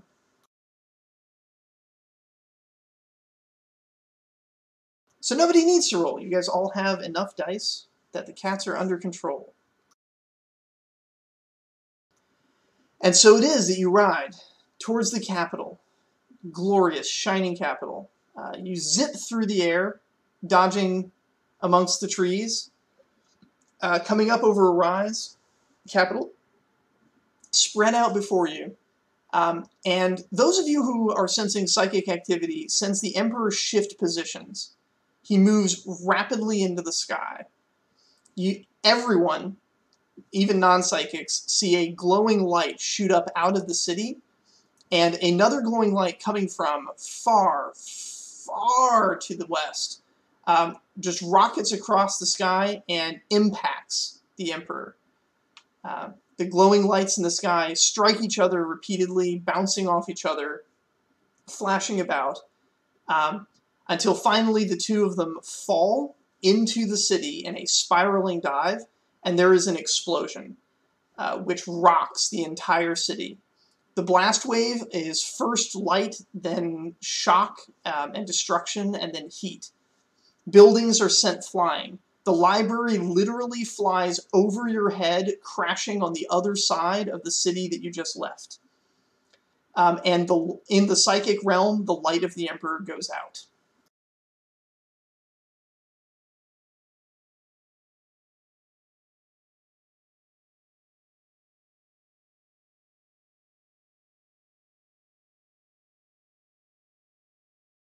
Sisju is in stunned silence. Takikamis, kind of sitting tied up on her lap, just kind of chuckles to himself, like, well, that's a turn of events. And Heldren, you feel the hand print on your chest burning.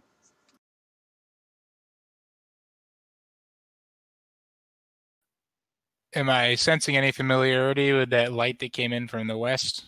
None at all. Okay. It's entirely alien. You've never seen anything like it. And the demon's to the south.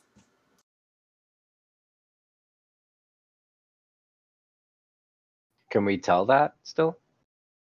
Like, do we? The spirit have speaker it? that's with you is just kind of standing in stunned disbelief, but if you shake her a bit, you might be able to get an answer out of her.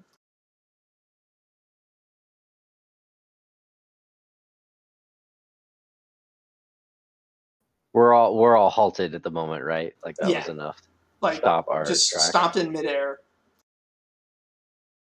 Down on the ground, you see the flow of traffic has reversed. People are now fleeing the city, pushing up against the people fleeing the demon. People are scattering out. Some are scattering into sort of the forests in the valley. Some are just trying to scale up the mountains. No one has any idea what to do or where to go.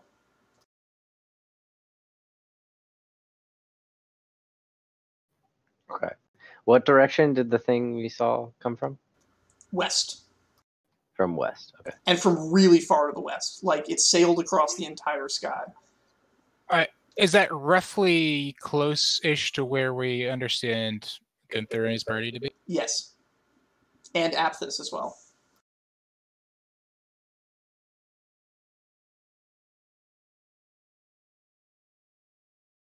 You did see the library that has Daru's shield sail over your head back to the south and crash on the other side, the southern side of that little trading village you just left.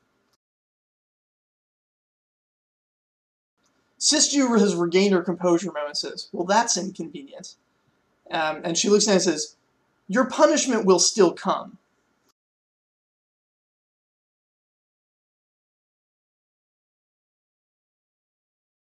So what was that like? The spirit speaker finally regains her composure, says, the Emperor is dead. I'm getting reports. A lot of destruction, though. Far more than usual.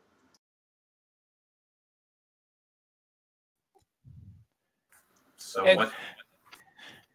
based on what we know, can we reasonably draw the conclusion that whatever force just killed the Emperor is the same as the force that Gunther is fighting, and therefore that we have been enlisted to come?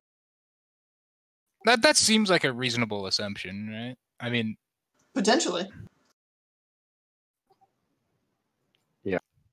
Yeah. So I'll just tell this issue. I'll say the whatever it was that just killed the Emperor, I am confident that it is the same threat that we were sent to fight, and that one of our heroes has the means to defeat. But I need to get that shield. I need to inscribe it, and I need to get it into his hands. I turn to the spirit speaker and say, the Emperor is dead? She says, yes. Confirmed by witnesses before the blast. And now we have some members on the scene. Yes, the Emperor is dead. It'll be a few years before he's back. Well, this is certainly interesting. Before he's back? So he's died. I mean, he's been the Emperor for.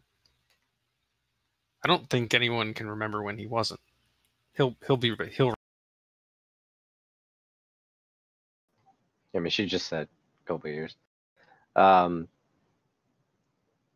Turn to the spirit speaker and say, do we have any more information on the demon pursuing us? She says, it's hard to say. There's a lot of noise. People reporting on the demon from the south, reporting on the Emperor from the north. He's definitely coming. I don't know how far out he is. We made good time. We can make good time getting back. The enchantments are still holding. Yeah, I mean, we need to go south. Heldren, there's a bit of laughter coming from below you.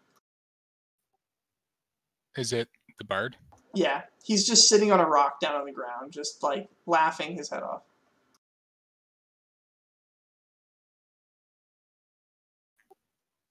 I'll say, so at any point are you going to enlighten me as to why you chose? Yeah, no point in hiding it now. All my plans are in ruins. He just sort of gets up. He's makes to dust himself off and then realizes he's incorporeal and just kind of floats up next to you. The spirit speaker is eyeing him like, how are you even manifesting?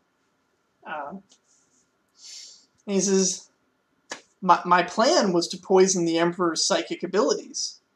An elaborate plan that has met countless failures, countless poor decisions, countless obstacles, and I thought, man, this was the one time my luck had changed. The actual carrier of the poison was traveling north to see the Emperor, to have the Emperor cure him. The Emperor would have entered his mind and been poisoned, would have lost his psychic ability, maybe even lost his ability to resurrect, and then what was that? Did you see that thing? I'm not going to be able to continue manifesting for 5 goddamn years, waiting for him to come back for me to poison him again. Without a body, I'm going to dissipate. Like, this is it. This is the end of my mission. I failed.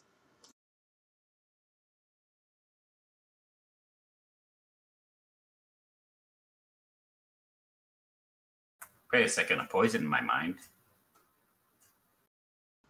Yeah, I got you all riled up to kill that demon, but reality was the demon was a test subject. I wanted to see if your psychic poison was strong enough to hit something big, something supernatural, something on the Emperor's scale. We had that pet buried in there thousands of years ago, too. This has been a long project for my order. And it's gone. I was the last member. And, yeah, without a body, I'm not going to last long enough to see this. You're not even going to remember it in a few years. You're just going to wander around somewhere. But there's still the demon that is that is out there now because of these tests and plans that is killing hundreds of people. Well, let's go kick his ass, I guess.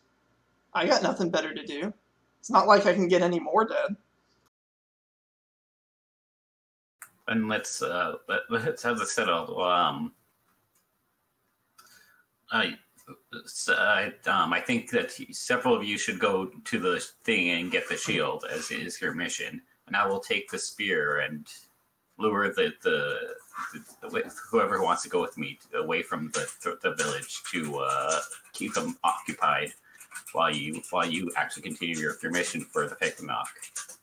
As I'm not one myself, I can at least do this for you. To the best of your knowledge, the village at this point is evacuated.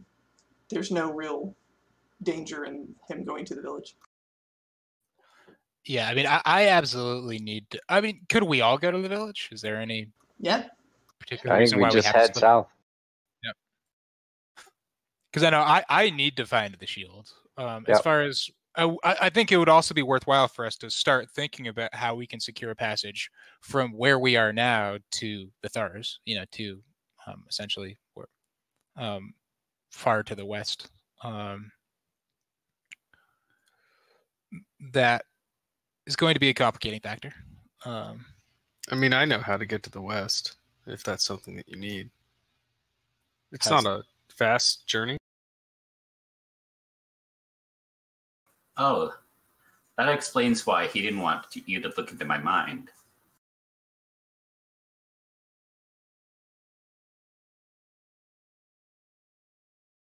Yes. Yeah, that's exactly why he didn't want Heldren to look into your mind, as Heldren would have begun. It would have destroyed my psychic abilities, right? Correct. Then you would have become an excellent engraver. We can't see the ghost, can we? We're not, privy to this stuff? Yeah, right now it's mostly Heldren and the Spirit Speaker. The Spirit Speaker could make the ghost visible to everyone, if needed. And the passage to Aptus, it's a land passage, right? Is there, a sea between us, or is it land? Where are you trying to go? To where that psychic beacon that killed the Emperor came from. I kind of look up. I look up into the blue sky and then look back at you and say, "We're obviously seeing different things." Yeah, clearly. I'll just kind of give a rough estimate of how far away it is. And there's a great desert between here and the Western Territories. The desert stops and I hear that it goes into sort of grasslands. And then the New Elven Territories. I've been pretty far west. It's a 6-month sea journey from the coast. I have a question. Do you think that how far can the wizard teleport? You know, you're a spirit speaker. You have the one that is near him, right? And we can ask him for help for services after we get the shield. She says, I don't know the way of wizards.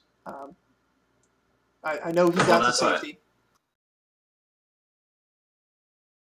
Well, he has a spirit speaker with him, right? Yes. That's how I know that? He got safety. Yeah. Can they see if they can once we get the shield, then we can get away from the demon? If you can maybe help us to expedite our journeys. When things quiet down, I'll ask. Right now, there's a lot of noise. Okay, then let us head back to the village as soon as we can. Then I say he must be a mighty wizard out here if he's capable of teleport. I hear the elves can do that, but the wizards in the Empire, I mean, that would be he would be named. He would be if it was a proper teleport spell. And not merely blink.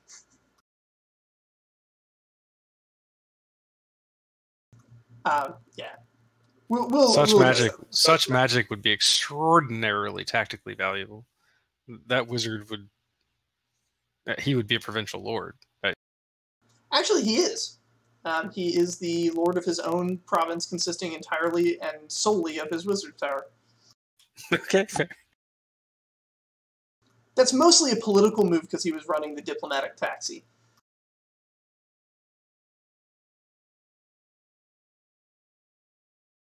But yeah, he's a major stop for students that are aspiring to magedom.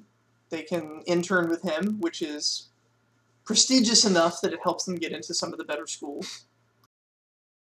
Yeah, I mean, my character is familiar with high magic. I've spent time in Corellon. Oh yeah, so he's not at that level. Yeah, so I have an appreciation for like Western Elven spellcraft and how it compares to what I see in the East, and there's no real good comparison at that. Yeah, and this guy does not have the kind of teleport that the elves have. This guy has it's in my sight range. I can expend the entirety of my energy to probably get there okay. He says, we can go speak with the elves, I guess. I don't know about the elves out here, but at least the elves that I know are extremely powerful. They have a servant that just creates gold whenever they ask him.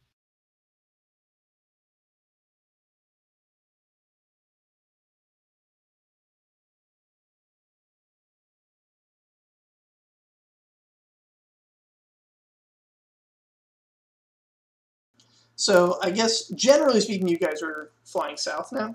Is that correct? Yes. All right. So you arrive at the city, and you can see at the far end of the city there is a new structure that has fallen from the sky. The library has landed on its side, with the end towards you being the bottom. And a giant hole in that bottom has spilled open. Books are creating a small mountain on the ground, an incline that would have to be climbed up to get through the hole in what was once the floor of a grand structure. Overhead, there is a streak of silver blue light as whatever entity it was that killed the Emperor sails over the library and then descends into it from above. Their light disappearing as they enter the building. They've obviously gone in through a door that is now at the top of the library, used to be on the side. you guys have access to the basement of the library through a hole in the floor that has now become a hole in a wall. Okay, so in our previous research, we determined roughly where within the library the shield was supposed to be. Yes, there's a specific hole within the library that is where artifacts of great power are stored. Okay, and just kind of leaning into my keen belief sense, am I able to detect like some kind of residual like belief magic that can kind of help me home in on? The magic that is taking place is, it's not just that it's not of a type you're familiar with, but it seems to be affecting all types. It's like it's outputting all energy all at once. It's a little bit of belief, a little bit of psychic, and a little bit of other flavors that you don't really taste, but you can kind of sense that they're there somewhere in the background. Okay, and this is coming from the shield? No, this is coming from the person that just descended into the building.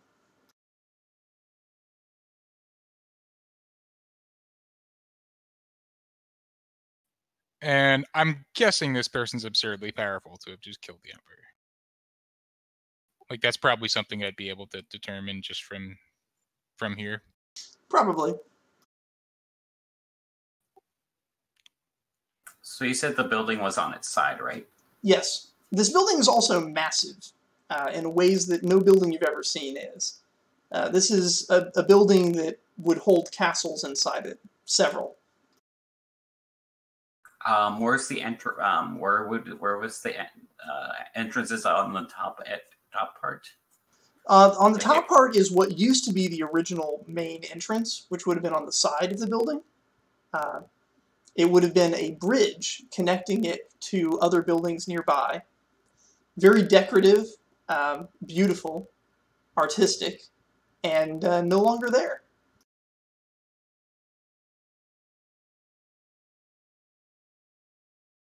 Shattered in the great explosion that sent this building flying miles across the countryside to come crashing down at its current resting place. As it was uprooted by the explosion, of course, a hole in the basement was left, and from that hole, books have spilled out onto the road, creating a small mountain that can be climbed to access the library.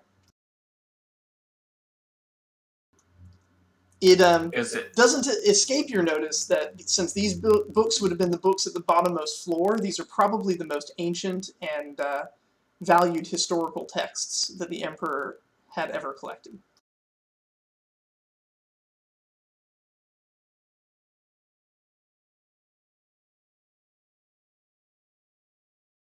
Literally like a 20-foot tall pile of these books that forms a ramp for you to climb up to get into the library. It's killing me to have to ignore him, but we've got more pressing concerns. Yeah, the reason why I ask about different entrances is because we technically how long were we doing flight or were we just walking with the cats back here? You were flying the cats, although the cats are starting to lose their magic, and the students are nowhere to be seen. They enchanted the cats and went. Okay. You maybe have enough magic to get up near the top if you are quick about it. You guys have been stopping quite a bit to discuss things, but yeah, whatever you want to do. I mean, we're going in there. Are you going in through the hole, or are you going to try and fly up to the top where the creature of light just descended? From our knowledge of do we have any knowledge of where that room is in the library? We know that the room exists. Yeah, we know where the room is, don't we? You've got a pretty good idea. So is it closer to the basement or to a door? The spirit speaker says it's on the main floor. It's on the main floor? Says, yeah, these things were on display for all to see. They were the Emperor's prized possessions, and he presented them for his citizens to marvel at. Then we need to make haste and try to use most of this flying spell. No, it sounds like we want to... Yeah, we got to go in through the roof then. All The right. roof, the main entrance. Well, yeah, the main entrance, which is now doubling as Since the part whole that building points is up. sideways. Yeah. I guess it's technically the roof now. All right, you fly up there, and as your cats lose their flight ability, you catch a glimpse over the horizon. To the south, there is a smoke coming at you like flailing tentacles. At its current rate, it's gonna be here soon. It's winding through the trees and choking them. You see trees falling over, trees withering and dying, trees sprouting bloody thorns. It's pretty horrific. Let's hope these two entities dislike each other.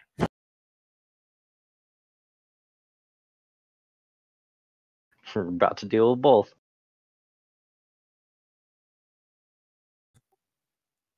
All right. I mean- So the the entrance you find is now a hole that just leads straight down into an open room. There's of course a very flat, wide wall on one side, and then the rest of the room, the walls are sort of curved. This would have been a domed room if it was right side up. But there's plenty of shelves that seem to not have fallen from the floor. Carved from whole pieces of marble and granite, they are holding their positions well. And floating among them is a creature of light that is wrapped in ribbons. Ed, you might do a better job of describing exactly what this one looks like.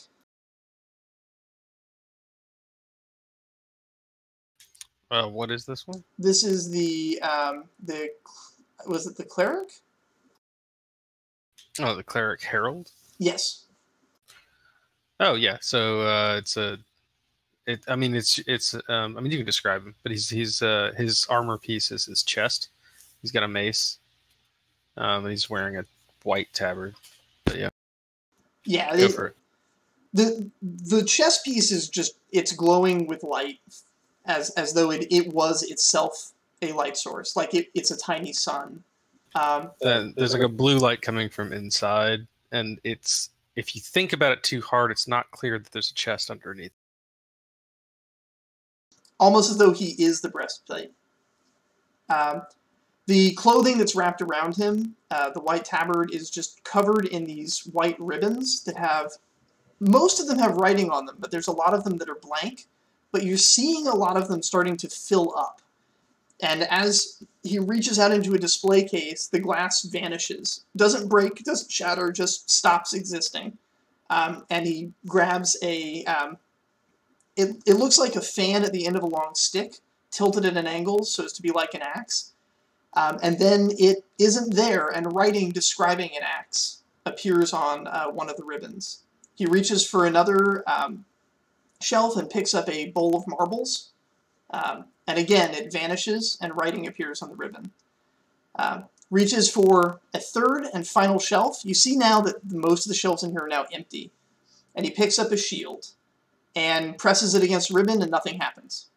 And he tries it again, and nothing happens, and so he tosses the shield over his shoulder, ignoring it. Wind begins... Is that the shield we're looking for? It's Like, exactly... do I immediately recognize it? 100% you recognize it. Wind begins wrapping around him, pulling itself inward. You feel a suction, and then he's gone.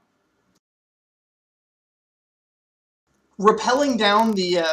leaping from platform to platform, you do eventually get to the bottom of the bowl, and where the shield has come to rest.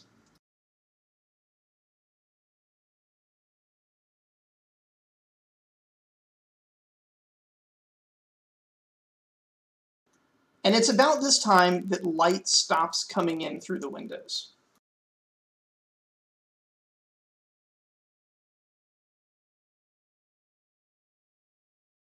Sweet.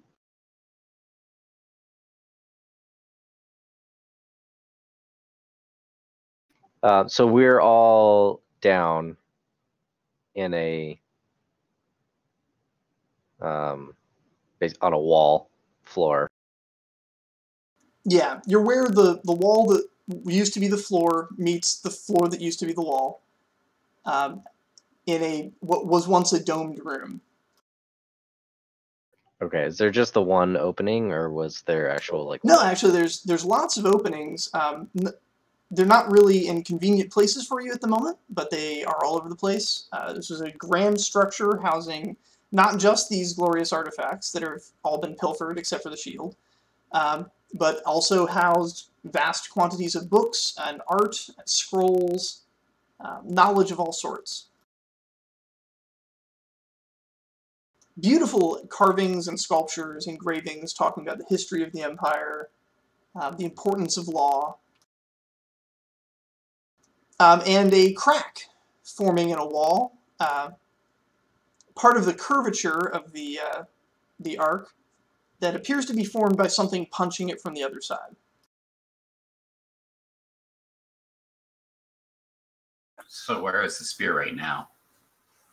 I say. I'm assuming you're referring to what I have.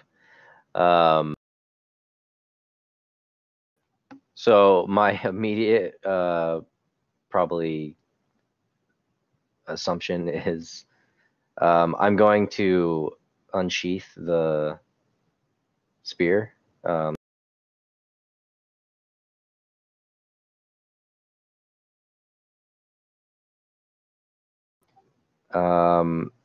What are these? These walls are made of like marble? Yep.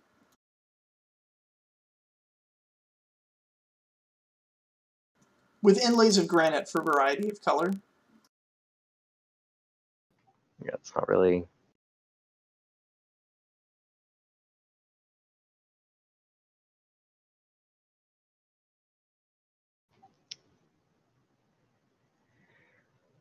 A second punch strikes, the crack grows wider, and bits have started falling out of it. Is there any break in the crack? Yes. A tiny wisp of black smoke is coming through that break. Okay, I'm gonna try to basically, I guess, stab the back end of the spear into any opening there is in that crack. All right. Go for it. This is definitely some kind of probably I don't know what this is. vigor melee. Stabbing a rock.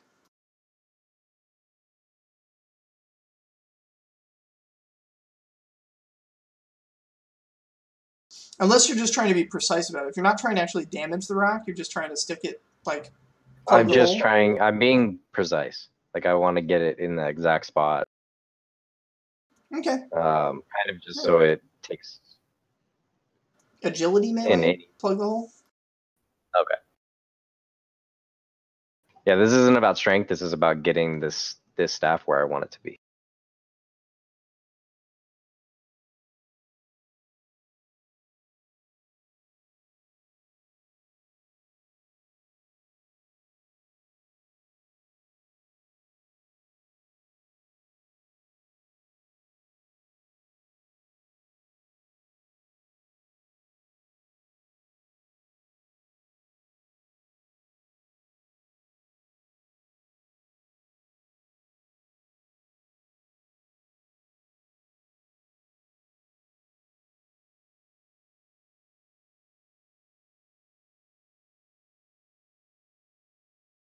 I don't think I can argue a threshold. The quality on the staff was 10.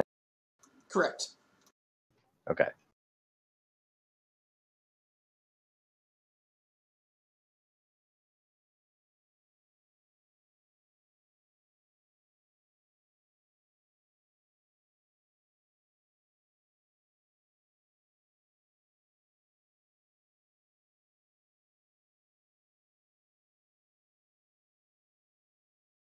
So 7 successes.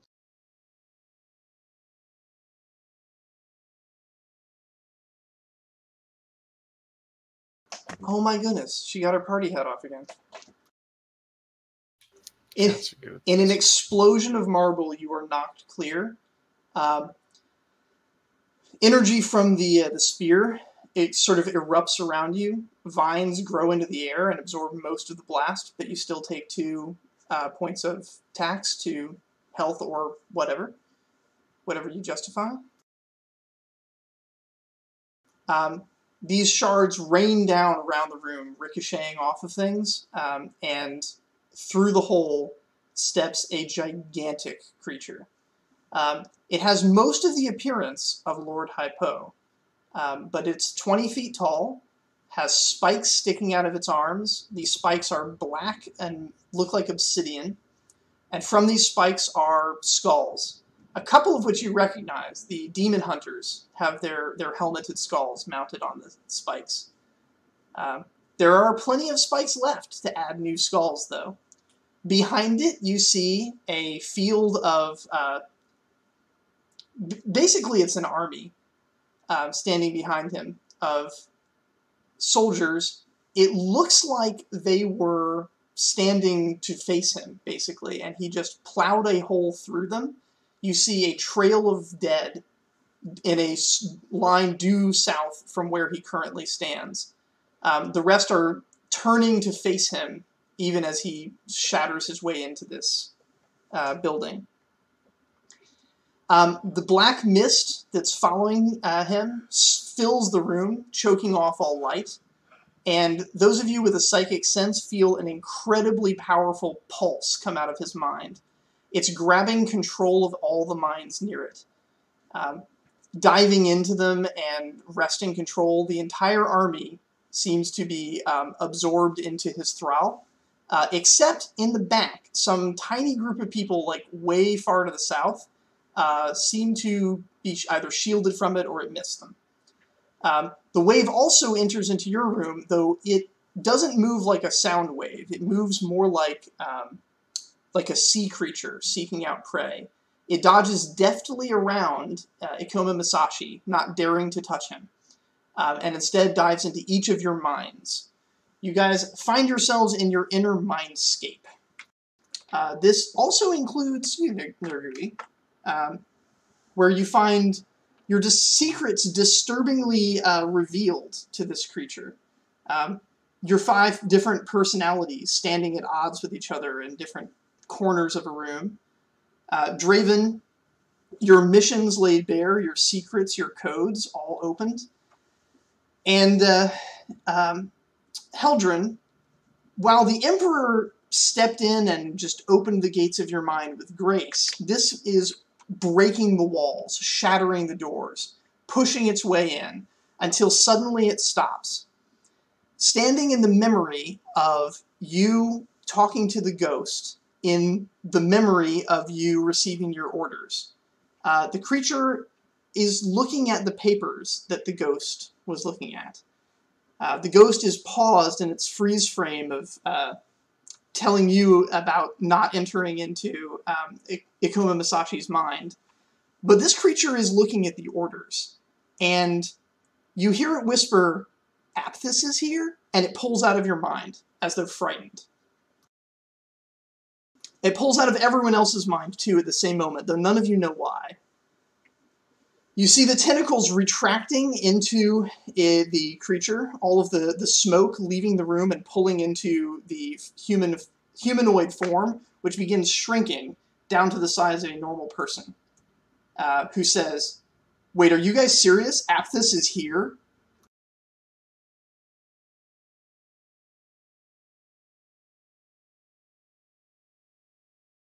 Oh my goodness. Kitten. What am I going to do? This is adorable. You have What's- beard ears. What's Apthis? Yeah. Was that in our briefing? Like, do we know what app this is? Yes. Okay. Yes. I'll say, yeah, app this is here. You see him open his hand, and 4 glowing orbs rise up out of it, and he sort of lets them loose. They form into 4 spirits, 2 women and 2 men.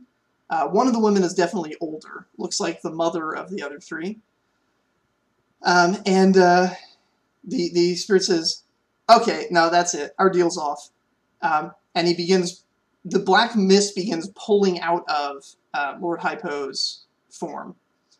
The spikes retract, and the spirit becomes a sort of floating mass of tentacly smoke hovering above Lord Hypo. Says, yeah, Aphthis is going to lay claim to every soul on this world. I want nothing to do with that. I am not going to face the Lord of Glass. Have the souls of your family back. I don't even care now. I'm out.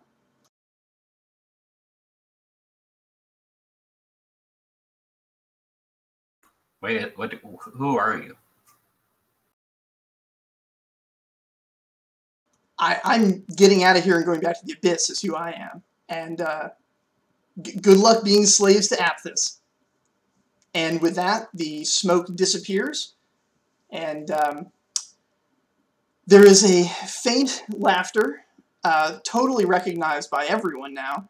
The laughter of the ghost bard as he steps into the broken, drained body of Lord Hypo and says, "Now I have a body.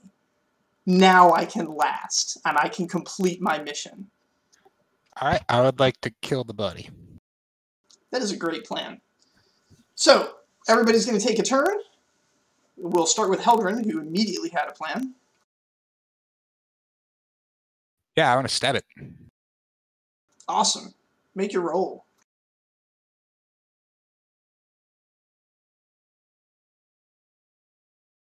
It's been so long since I used my sword. Okay, Q6. Wait, you have a sword?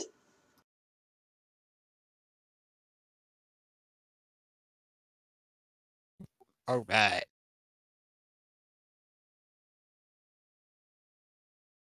All right. You stab into the body.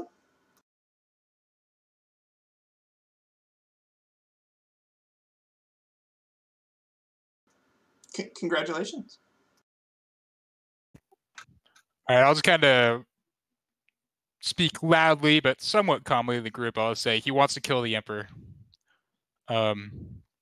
I see no reason why we should let him. Faythen'oc. Who's next? Where is his attention currently? Currently, his attention is on the guy who just stabbed him with a sword. Where am I in this melee? Probably hiding in the back. There are so the wall that used to be the floor does have lots of shelves that are just part of the marble carving of it. So there's lots of handholds to get to high places. But on the actual plane of the floor, which curves upward as it's part of what used to be the domed ceiling, there's not a lot of spaces to hide there. There's some support arches that might make for good hiding spots. On the other hand, you could just stand out in the open and fight. I'm going to hit the guy. Awesome. Go for it.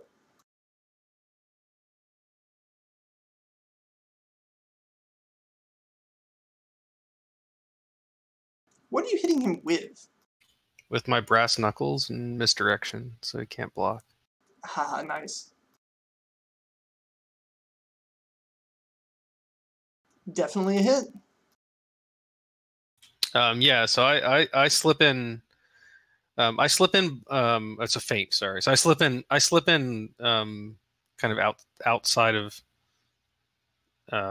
awareness. So basically, I just kind of like casually walk past and then like sucker punch him, like just sucker punch wherever I can, like the side of the head or something like that. And then sort of attempt to slip back out of melee range. All right. I spent the tax for the feint. Well played.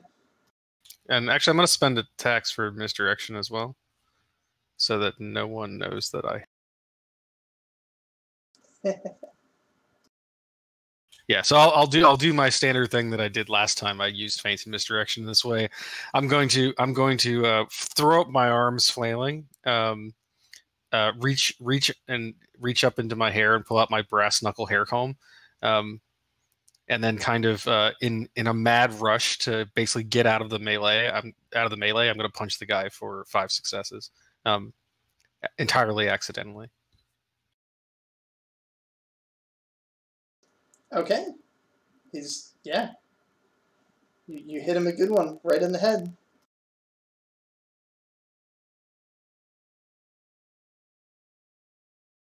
I think Draven and Akoma both have actions they can take. Akoma Masashi will walk over to Draven to be like, hand me over that spear. Yeah, I'm not doing that.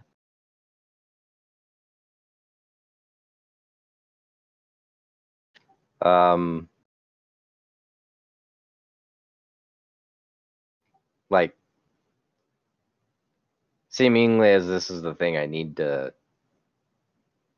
needs to be used against this guy. I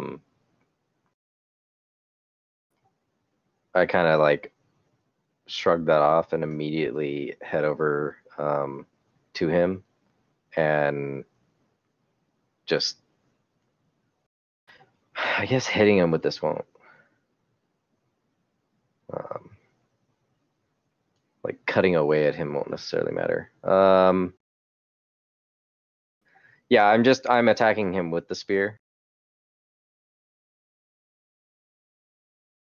I figure if we make the body inhospitable to him, that's mission accomplished, right? Well, I mean, he's a spirit inhabiting it, so I'm assuming the spear in contact will not be. Just.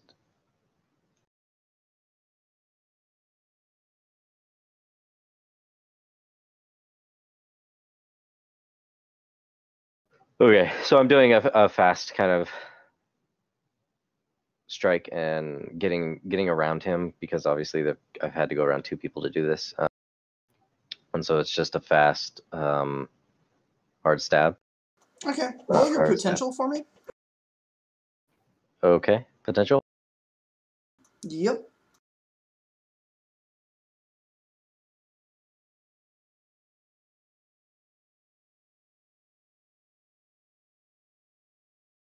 Two.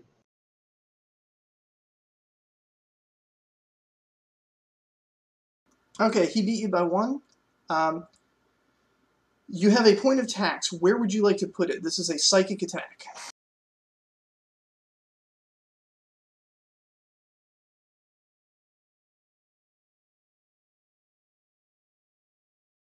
You can take it to your potential. You can take it to your composure.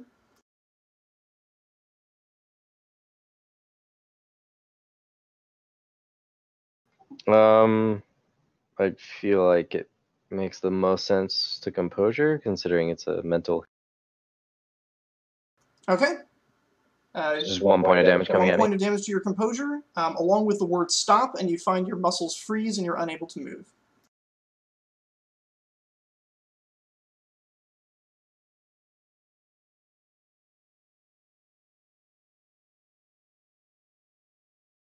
Okay. I'm assuming I'm just frozen. Yep, you're just frozen.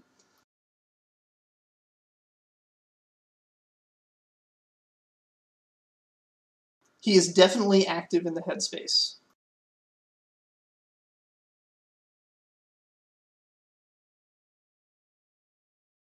All right, that was his reaction, but he also then gets an action, and his action is actually going to be against the one person he noticed attacking him, which is Heldren.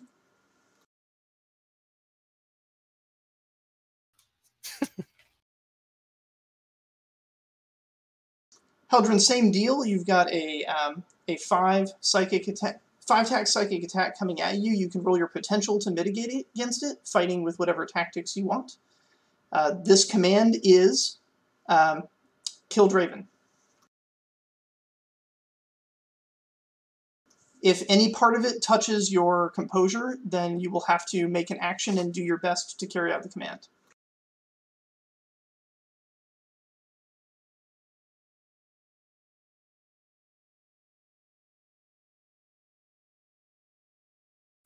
All right, can I oh, shit. Skilled in the psychic arts, you may try to channel that into taxing something other than your composure if you wish. Oh, Oh wait, I didn't add my pips. So that's one more success. Okay. so Also, you that- should have did had a we- threshold as well. Do we have pips for? I mean, if you're a keen psychic, yeah, right.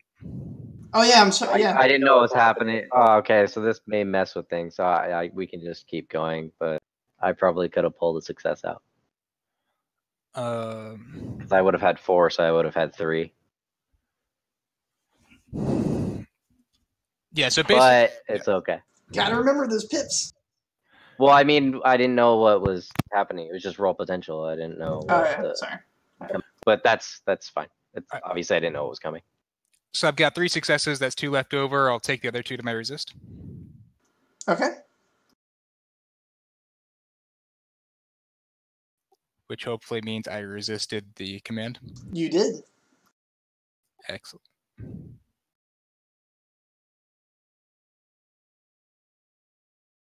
Which means it's your turn again to act. All right. I'm kind of torn here. You do notice that no blood is coming out of the wound your sword left, although it cut into him pretty much all the way through.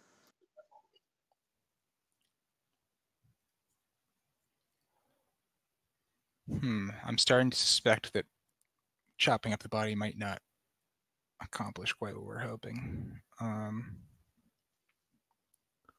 Whatever the demon did to him, it does seem to be lingering after the demon has booked it in terror. All right. Can you link minds? Yeah, that's what that's kind of what I'm skeptical that that will be a favorable engagement for me, but No, I don't. Yeah. Not for you to connect your mind to him. For you to connect my mind to him. I was thinking I could try to kind of force him into your mind, which would be effectively the same thing, I guess, or a similar type of result. That can be done as a collaborative action if you guys want to try and work together on it. Yeah, let's do it. Yeah.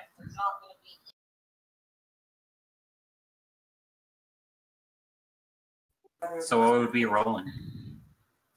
Or what would I be rolling? Yeah. I think I'd probably start narrating at that point and just be like, yeah, the demon was or the bard, of course, is compelled to enter Akomi's mind. How could he not be? You know, he is nothing if not a lust for knowledge and power. You know, there is no stone that he can leave unturned. And Akomi Masashi is the last stone. So his need to turn it over is as inevitable as it is predictable. Good speech. Yeah, take a couple pips for that. What would I be rolling distant? You do not have any psychic ability. Okay. So this is just, but in reciting this, am I like making him believe that he has some kind of role that he can play here? You're definitely getting pips towards that. We will see what the dice results are. All right. So you said 2 extra pips, right? Yes. And I'm just rolling. And I'm just rolling my potential. Yep. And then so is anyone else who's helping you in this endeavor. Of which there really is only one other person that operates in the mind space. Am I like fully frozen at the moment, or can I do anything? Physically, but mentally you are fully active. That's great. Can I basically focus on preventing the bard from like countering this? Yeah. So basically that's what's going on. So the bard is going to roll his 8 dice as soon as we know what your totals are, and we'll see if the bard rolls above or below what you guys have put together. Okay, so that's... So you can narrate it as attacking the bard, you can narrate it as pulling the bard, pushing the bard, whatever you want to do. You're in the mind space. You get to draw the rules yourself. Okay, my idea is to like lower his control or like prevent him from stopping Heldren's movement, like his what do you call it? He's basically manipulating him. Yeah, I'm trying to his narrate psychic lure. interference. So I'm trying to narrate psychic interference because I'm basically stopping him from pushing down Heldren's actual motivation. Okay. And so I would be rolling pure potential for that, right? Yes.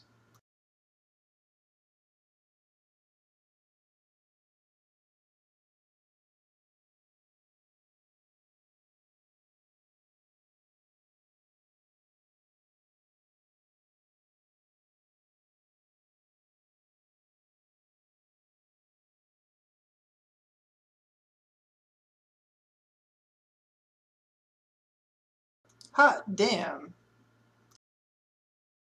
Nice. He has to get all successes to succeed in this. And he does not. Yeah, you pull him in. He fires one last insult, saying, like a moth to the flame, you too will commit great atrocities. In the name of Faythen, in the name of protecting our people, you will bring death. I'll say you've been a miserable failure for 1,000 years. It wasn't going to change now. Masashi's mind is like a swirling sand pit, like a maelstrom of sand just abrading and tearing at flesh as it drags him down. Not physical flesh, mind you, but he definitely is feeling an existential pain. And then he discovers that he is a spirit, and that this pain is a thing of the physical mind, a thing of chemicals and balances. And he begins clawing his way up, solidifying the sand. Ikoma, your mind is on fire right now. There's something inside it. You've never known psychic ability before, but you definitely feel there's a foreign intruder in your head, and it hurts. You don't really know exactly what to do, but you do have your tea with you.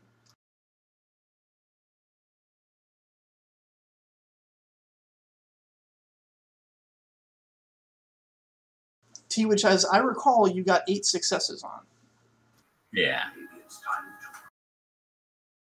I guess I'll do the only thing that I know of doing, which is drinking tea.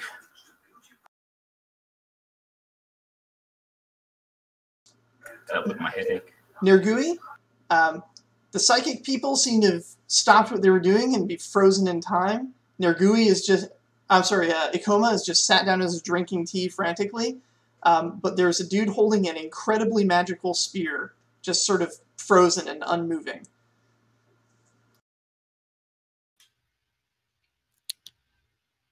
Is he the bad? No, it's me. He's the one that you really admire, actually. Oh, okay. The one you've never met before is currently frozen and very visible at the moment. He looks like he was frozen in the act of trying to stab the walking corpse with a magical spear of green. Is the walking corpse also frozen? Or is it? Yeah. The walking corpse is the corpse of Lord Hypo, currently possessed by a bard that you've never met. It's a ghost bard. Yeah, all that psychic shit's pretty much irrelevant to me and kind of out of my league. So at the moment, it's basically there's a field of stuff. There's a walking corpse that I don't understand. Everyone's having some sort of mind party, and I don't really get it. I just assume that they have some problem. Is there a threat to me going in there? Or does it look like everybody's pretty much stunned? It looks like everyone's pretty much stunned, including the corpse. That's awesome. So I'm gonna go to the guy that I don't know and tussle his hair, and then I'm gonna take the spear and just stab the corpse.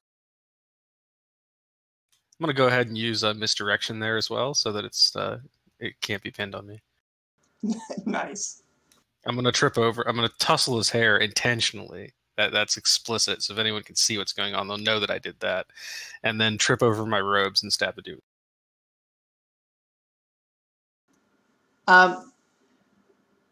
Ikoma, inside of your mind, as you feel the cleansing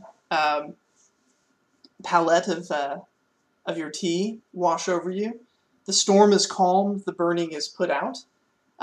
There's a brief spark, like a splash of extra flavor that you're sure you didn't put in there. And then all is calm. For those of you in the psychic realm, you guys basically get to see a ghost get deleted. Whatever it is that he just drank, it just paralyzed the ghost, and then a spear of pure life energy was thrust through an undead creature. It burns from the inside, and then in a burst of interesting and certainly expensive CGI particle effects, he is gone. The body of what was once Lord Hypo falls over in pieces. More than just the sword cut, there are numerous gashes through all of the various combats he had to fight through to get here. The army behind him that had tried to stop him from entering the city awakes from their thraldom, confused, and running up from the back, helping them to recover, is some friends of yours. You come to find out, as you guys regain your senses, that when the the guard captain, when Guard Captain Siam Bichet ran south, he got his ass kicked by Lord Hypo, but then his body was found by a traveling band of bards and heroes. And so Radico helped get him patched up, and Galista, Sinlan, and Galista's new boyfriend, Beat that grows from bricks, decided that they couldn't leave well enough alone, and so they came north as fast as they could to help you. They've been chasing Lord Hypo ever since, and have just arrived.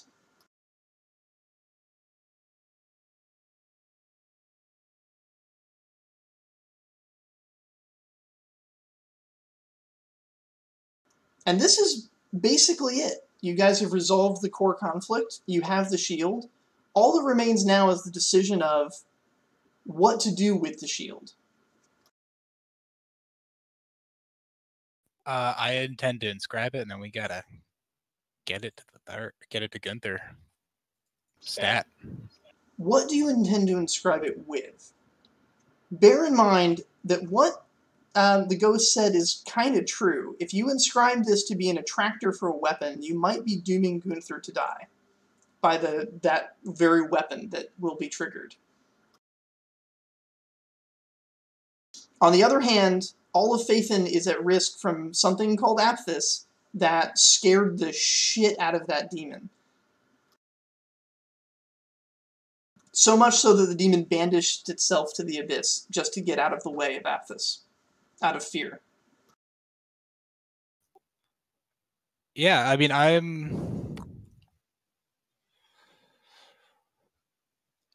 I'm going to just kind of inscribe sort of a parable on it about how the shield represents sacrifice. And, you know, that through a chain of events that started under arbitrary and misunderstood circumstances, it gave us this, Daru's sacrifice, and the whole family sacrifice to save Gunther. The Lord of Jaipur's sacrifice, essentially giving up his life to contain this demon. Lord Hypo, who executed pretty much the only two friends he had. Ikoma, who lost his mind, lost his memories. And that this being Faythen'oc, that's what we do. We forge heroes. We take opportunities to forge heroes while other countries or while other nations bicker, and that this is Gunther's shield, and that he and what he does with it is the culmination of everything that happened leading up to this. And that, he has all of Faythen behind him.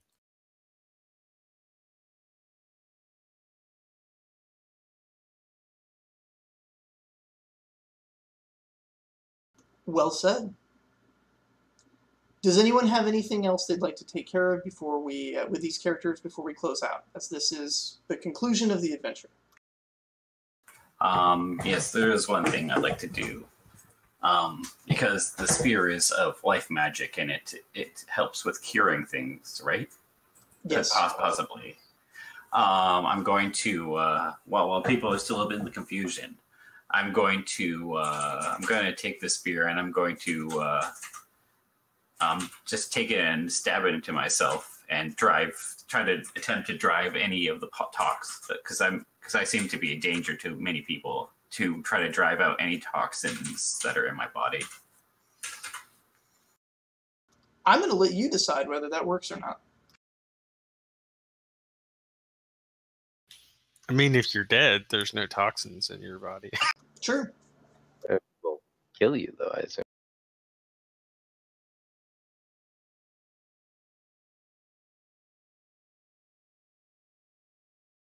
It's up to you. What do you want this character to do? Do you want this to be the character's end, where he uses the spear to commit a kind of suicide that prevents the toxin from spreading? Or do you want this to cure him and have the character still be around?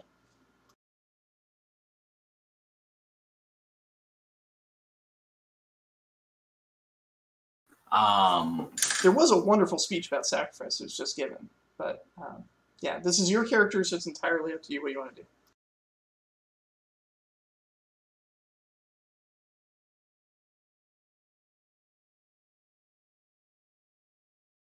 But yeah, as the life magic draws around him,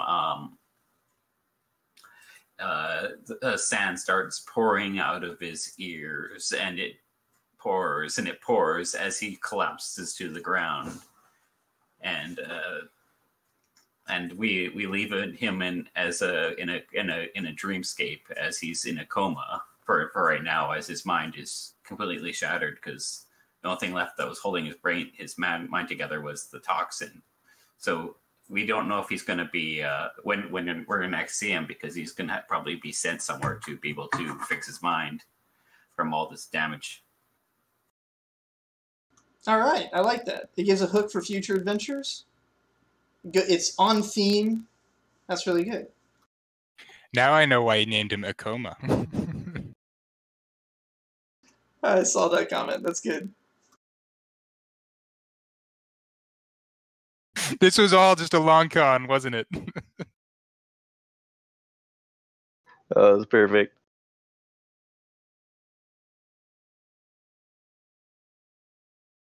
Playing the long game. There's also reasonable hooks to when you guys travel west to bring Galista, Senlan, Radico, and Beat that grows from a brick along with you. Potentially. We'll see what we end up wanting to do.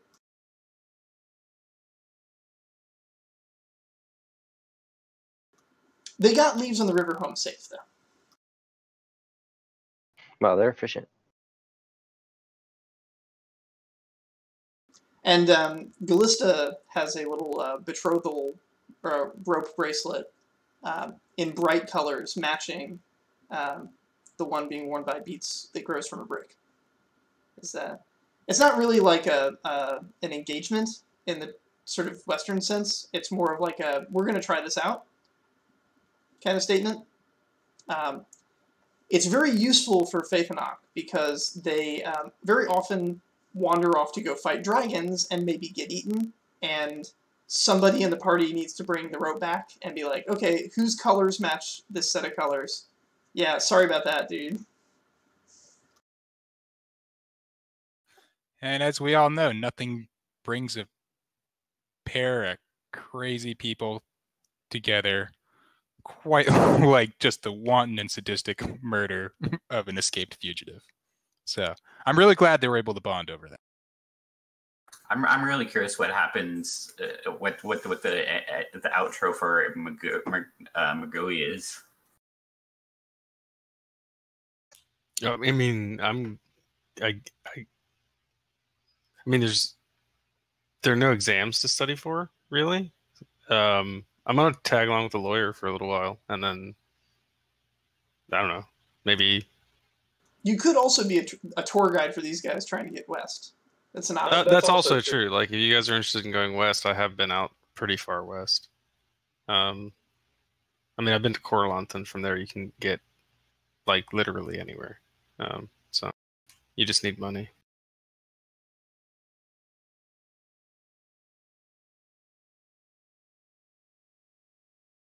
Corlanti ships going into Celebre is a bit complicated right now, but it's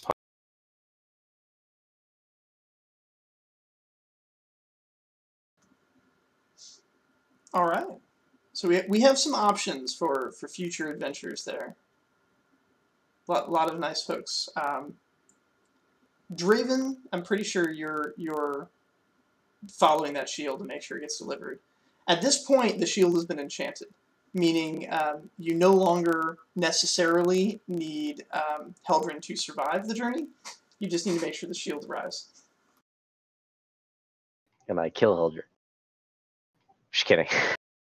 It'd be funny. It's like as you like you just like look at the shield, the last letter. There's like a couple of drops of blood. Yeah, I mean, I did just describe a whole thing about how it's all about sacrifice. So getting immediately murdered would be kind of fittingly hilarious. It's for the greater good. Yeah, it really gets the magic deep in there. All right, your mithril supply used up, and most of your gold as well. But really, it was primarily a mithril job. We'll discuss later what the exact effects of the shield are in future adventures, but for now, thank you everyone. That concludes the Faythen'oc shield quest. Shield successfully quested. So is Akoma just like passed out on the floor? Is that basically what we saw? He like stabbed himself with a spear and it just like kind of fell over, and then he... Sand fell out of his ears and he fell into a coma. Yeah. Okay. So that spear's still there, right? Yes. So I don't think they needed it anymore, considering it was supposed to be like a for hypo to prove things, blah blah blah. Yeah, the spear was actually made in the West by a group of people that live near Celebre, from what you learned. Yeah. So the last thing I do is just sheath that back up, so it's hidden, and then... I love that sheathing it isn't just like sliding it into your back. Sheathing it is taking out these individual little things to put over each leaf. These little stones to keep them from cutting things. And then wrapping it up in a big burlap cloth. Yep. It's just a bunch of stone clasps over the... And unsheathing is awesome. You throw back the cloth and you give it a little shake and the stones fall off and it's ready to go. But sheathing it's this like complicated like... Gotta get this one on, that one on, that one is like, wait, does this go to that leaf or that leaf? Hold on.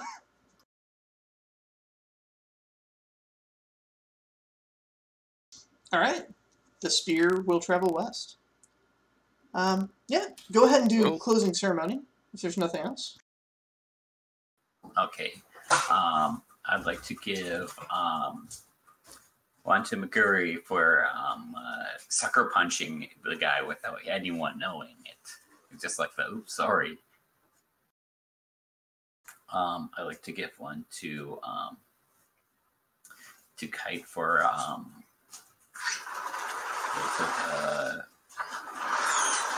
his what's it? For his justice, his what's it called? For his joint effort with for his just moment of like the first time to ever actually meet Magui was just like this, like frozen in spot, like the one of the times where he's like out of position. And I'd like to give one to Marlo for his for his dual effort of like getting the guy into Ukoma's mind to try to F him up.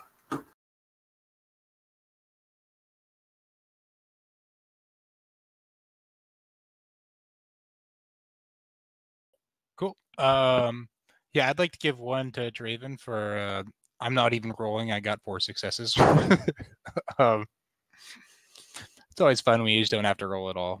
To Neragui for preemptively, getting out in front of the problem and brainstorming about exactly when and why you'll kill off this identity and what the next one will be. Because it becomes an instant plot hook. Any character we meet in the future could just be your new identity. And to Akomi for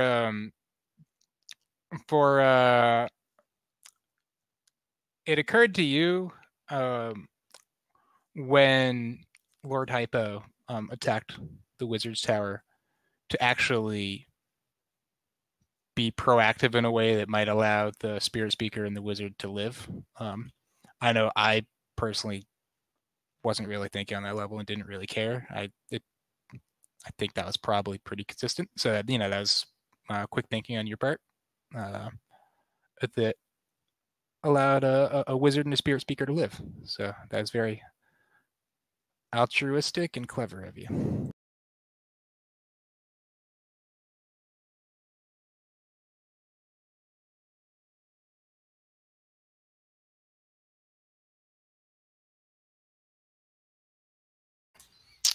Yeah.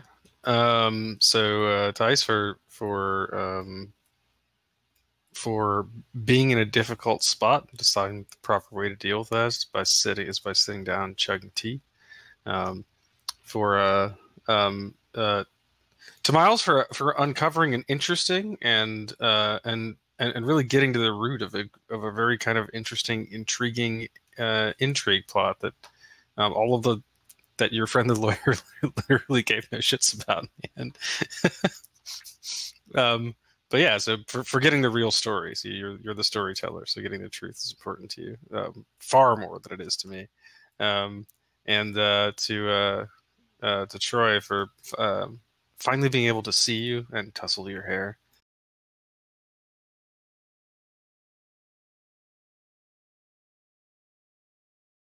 I was curious, what does Kite's character's hair feel like? Like a shadow in the wind. Yeah. Feels a lot like you dying later, like dying a day later. Like that's what it feels. Anyway, Heldrin, yes to the being the one capable of doing the psychic stuff, but also to immediately stabbing a corpse. Like a ghost had infiltrated a body, and you're just like, I'm just gonna stab this. That's gonna work. That was fantastic. Sashi, you had, I guess, multiple moments of your skills still somehow proving overly useful. You made crazy meat that allowed us to basically cheat and just tame cats and fly them around, which kind of like made that entire we skipped some things, which was pretty beneficial considering we may have tried to climb books. I was kind of curious what it would have been like to try to use my tattoo to attach to books, and then they would have just been sliding away as I attached to them because I would have added weight to them and fallen. And trying to figure out how to get around that. So I'm glad we had a different route. Neragui, definitely for your little added quips as you grabbed the spear and dealt the final blow to the ghost. I mean, mainly that you killed the ghost, or half killed the ghost, I guess, because Sashi was doing some of it. But the tussle hair thing, I think there needs to be some decision somewhere if I was aware enough with all the psychic stuff going on. And then you and I are either going to have a conversation, or I'm going to try to kill you at some point. And it really depends on how aware I was of it happening.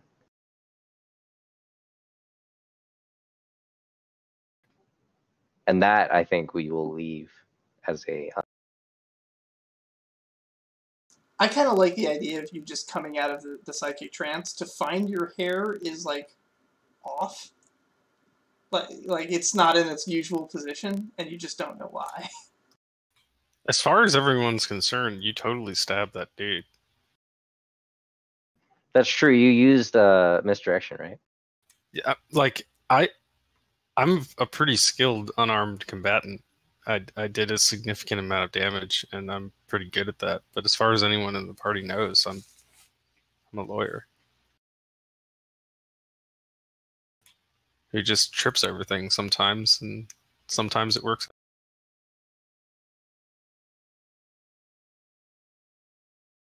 That being said, you may have earned respect with my character, which means you may actually get like a conversation. Yeah. Not for EXP, but Distant. What are your favorite moments?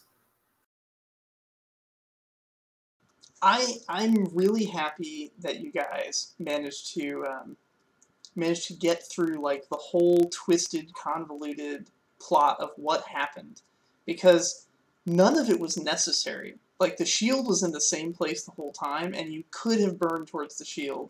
I'm really happy you didn't. I'm happy that you guys stopped to learn the details. One of the things about being a GM is, like, when I set up a situation, I have to realize that most of the traps, tricks, and puzzles I present with the players are probably going to be bypassed by some bullshit. Like flying fucking cats, or, you know, just really good rolls sometimes, or a nice cup of tea. Like, when you when you were at the water place, the reservoir, and I had this whole combat set up that was supposed to be on the side of the reservoir, and instead you went up and had a tea party in the reservoir, moving the entire combat like 30 feet in a direction that I had not intended, changing where all the traps were and what all that did. Like that's the sort of thing I expect as a GM. So to see that one part of it actually come through and trigger, which was the full and complete story of what happened, of why Daru died, why Gunther's family died, why he became a hero, like all of that backstory now out in the open, and that's really satisfying. Yeah, no, this has been really fun. I'm glad we did this. Yeah, we didn't spend nearly as much time actually in Faythen'oc as I might have implied when starting it. But we got to explore 2 cultures and their cool stuff. And now we've got some characters on the road towards throwing all that sort of into the melting pot of the West. Yeah, we never even talked of the Empire in the East before, have we? Like, we've done Faythen'oc, and because people came from there, but we'd never. Actually, Reyna has a follower who I believe is from the Empire. Right? Or am I misremembering? Reyna? I mean, she has 2 at the moment. Isn't the guy who can phase through walls originally an Imperial? Oh, Galen? Yeah. Yeah. He can't be. He has to have been in the Middle Kingdom. He was born in the West. All those people were born in the West. Yeah. Yeah, if we have someone from the Imperials, like from the East, I'm unaware. I mean, there are Imperials in the West. There's not like a ton of them. I knew there were Wraithy Elves in the West. There are a few Wraithy Elves in the West. I can name 2 of them. Yeah, that's most of them. Yeah. Anyway, I think we might need to stop by a couple of elves, you know, since we have some unconscious guy in our group now. I mean, I figure we just leave him. Like, this shield is pretty important. There's a lot of people outside. We just, like... You know, like that who cares about that T guy? You know, he wasn't really that instrumental at all.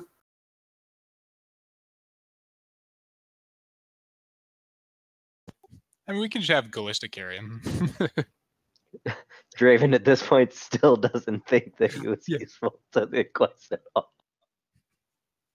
Oh yeah, just purely from a like design standpoint. Now that the adventure's over, like as a GM, I had Gallista and that crew in that back of that group as like the Deus Ex Machina. If you guys screwed up every single roll and were just getting your asses beat, like the whole point of that. Yeah.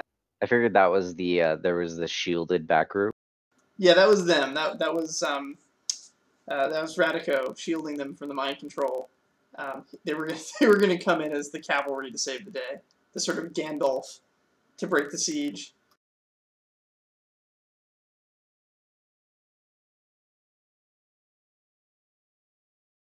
That was awesome. That was a cool bad guy, like the actual like bad guy kind of deal. Yeah, I also like the idea that I was not actually Faythen'oc. I was just like somehow still a hero, I guess, because we had a bard. Yeah, and Faythen'oc is not a people. Faythen'oc is a culture. And, you became indoctrinated into the culture, lost your memories of not being indoctrinated into the culture, and that's all it takes. And the bard's plan, which, had you uncovered the final chapter of that was basically the words, the demon is buried here to be a test subject, to prepare a weapon to kill the emperor so our culture can spread north. That was the whole plan. It's just to get the culture to spread. Now they went about it in a stupid way, and they encountered all kinds of problems. And I like that. I find that when everything's going according to plan, it's a different kind of story, has a different flavor. Especially when it's the bad guys having everything going according to plan. I like this set of bad guys who don't always get their way, shit goes wrong, and sometimes it just makes the situation worse for everybody. But yeah, you gave him what for. I also didn't want the bad guy to explicitly be Imperial. That's why I used a Faythen'oc main villain, as I wanted to sort of present that, like, there's lots of villainous characters in the Empire, but that's not the only influence that's up there. And not all the bards are good guys. I think that it's important to understand, Several of the non-good guy bards are in our party. Or at least one. At least one.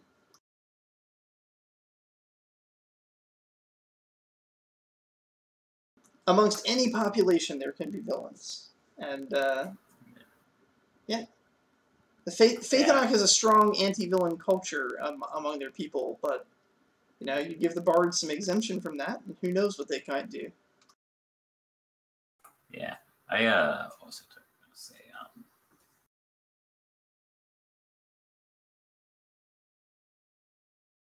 yeah, I really like this disorder that you cooked up with.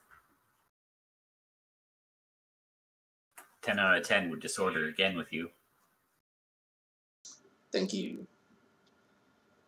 But it's quite late, and we've gone for over 3 hours tonight, so I think it's time to wrap it up. But we can discuss what who's going to be GMing next, and where and what we want to be doing. I'm going to take a little break from GMing and spend some time playing.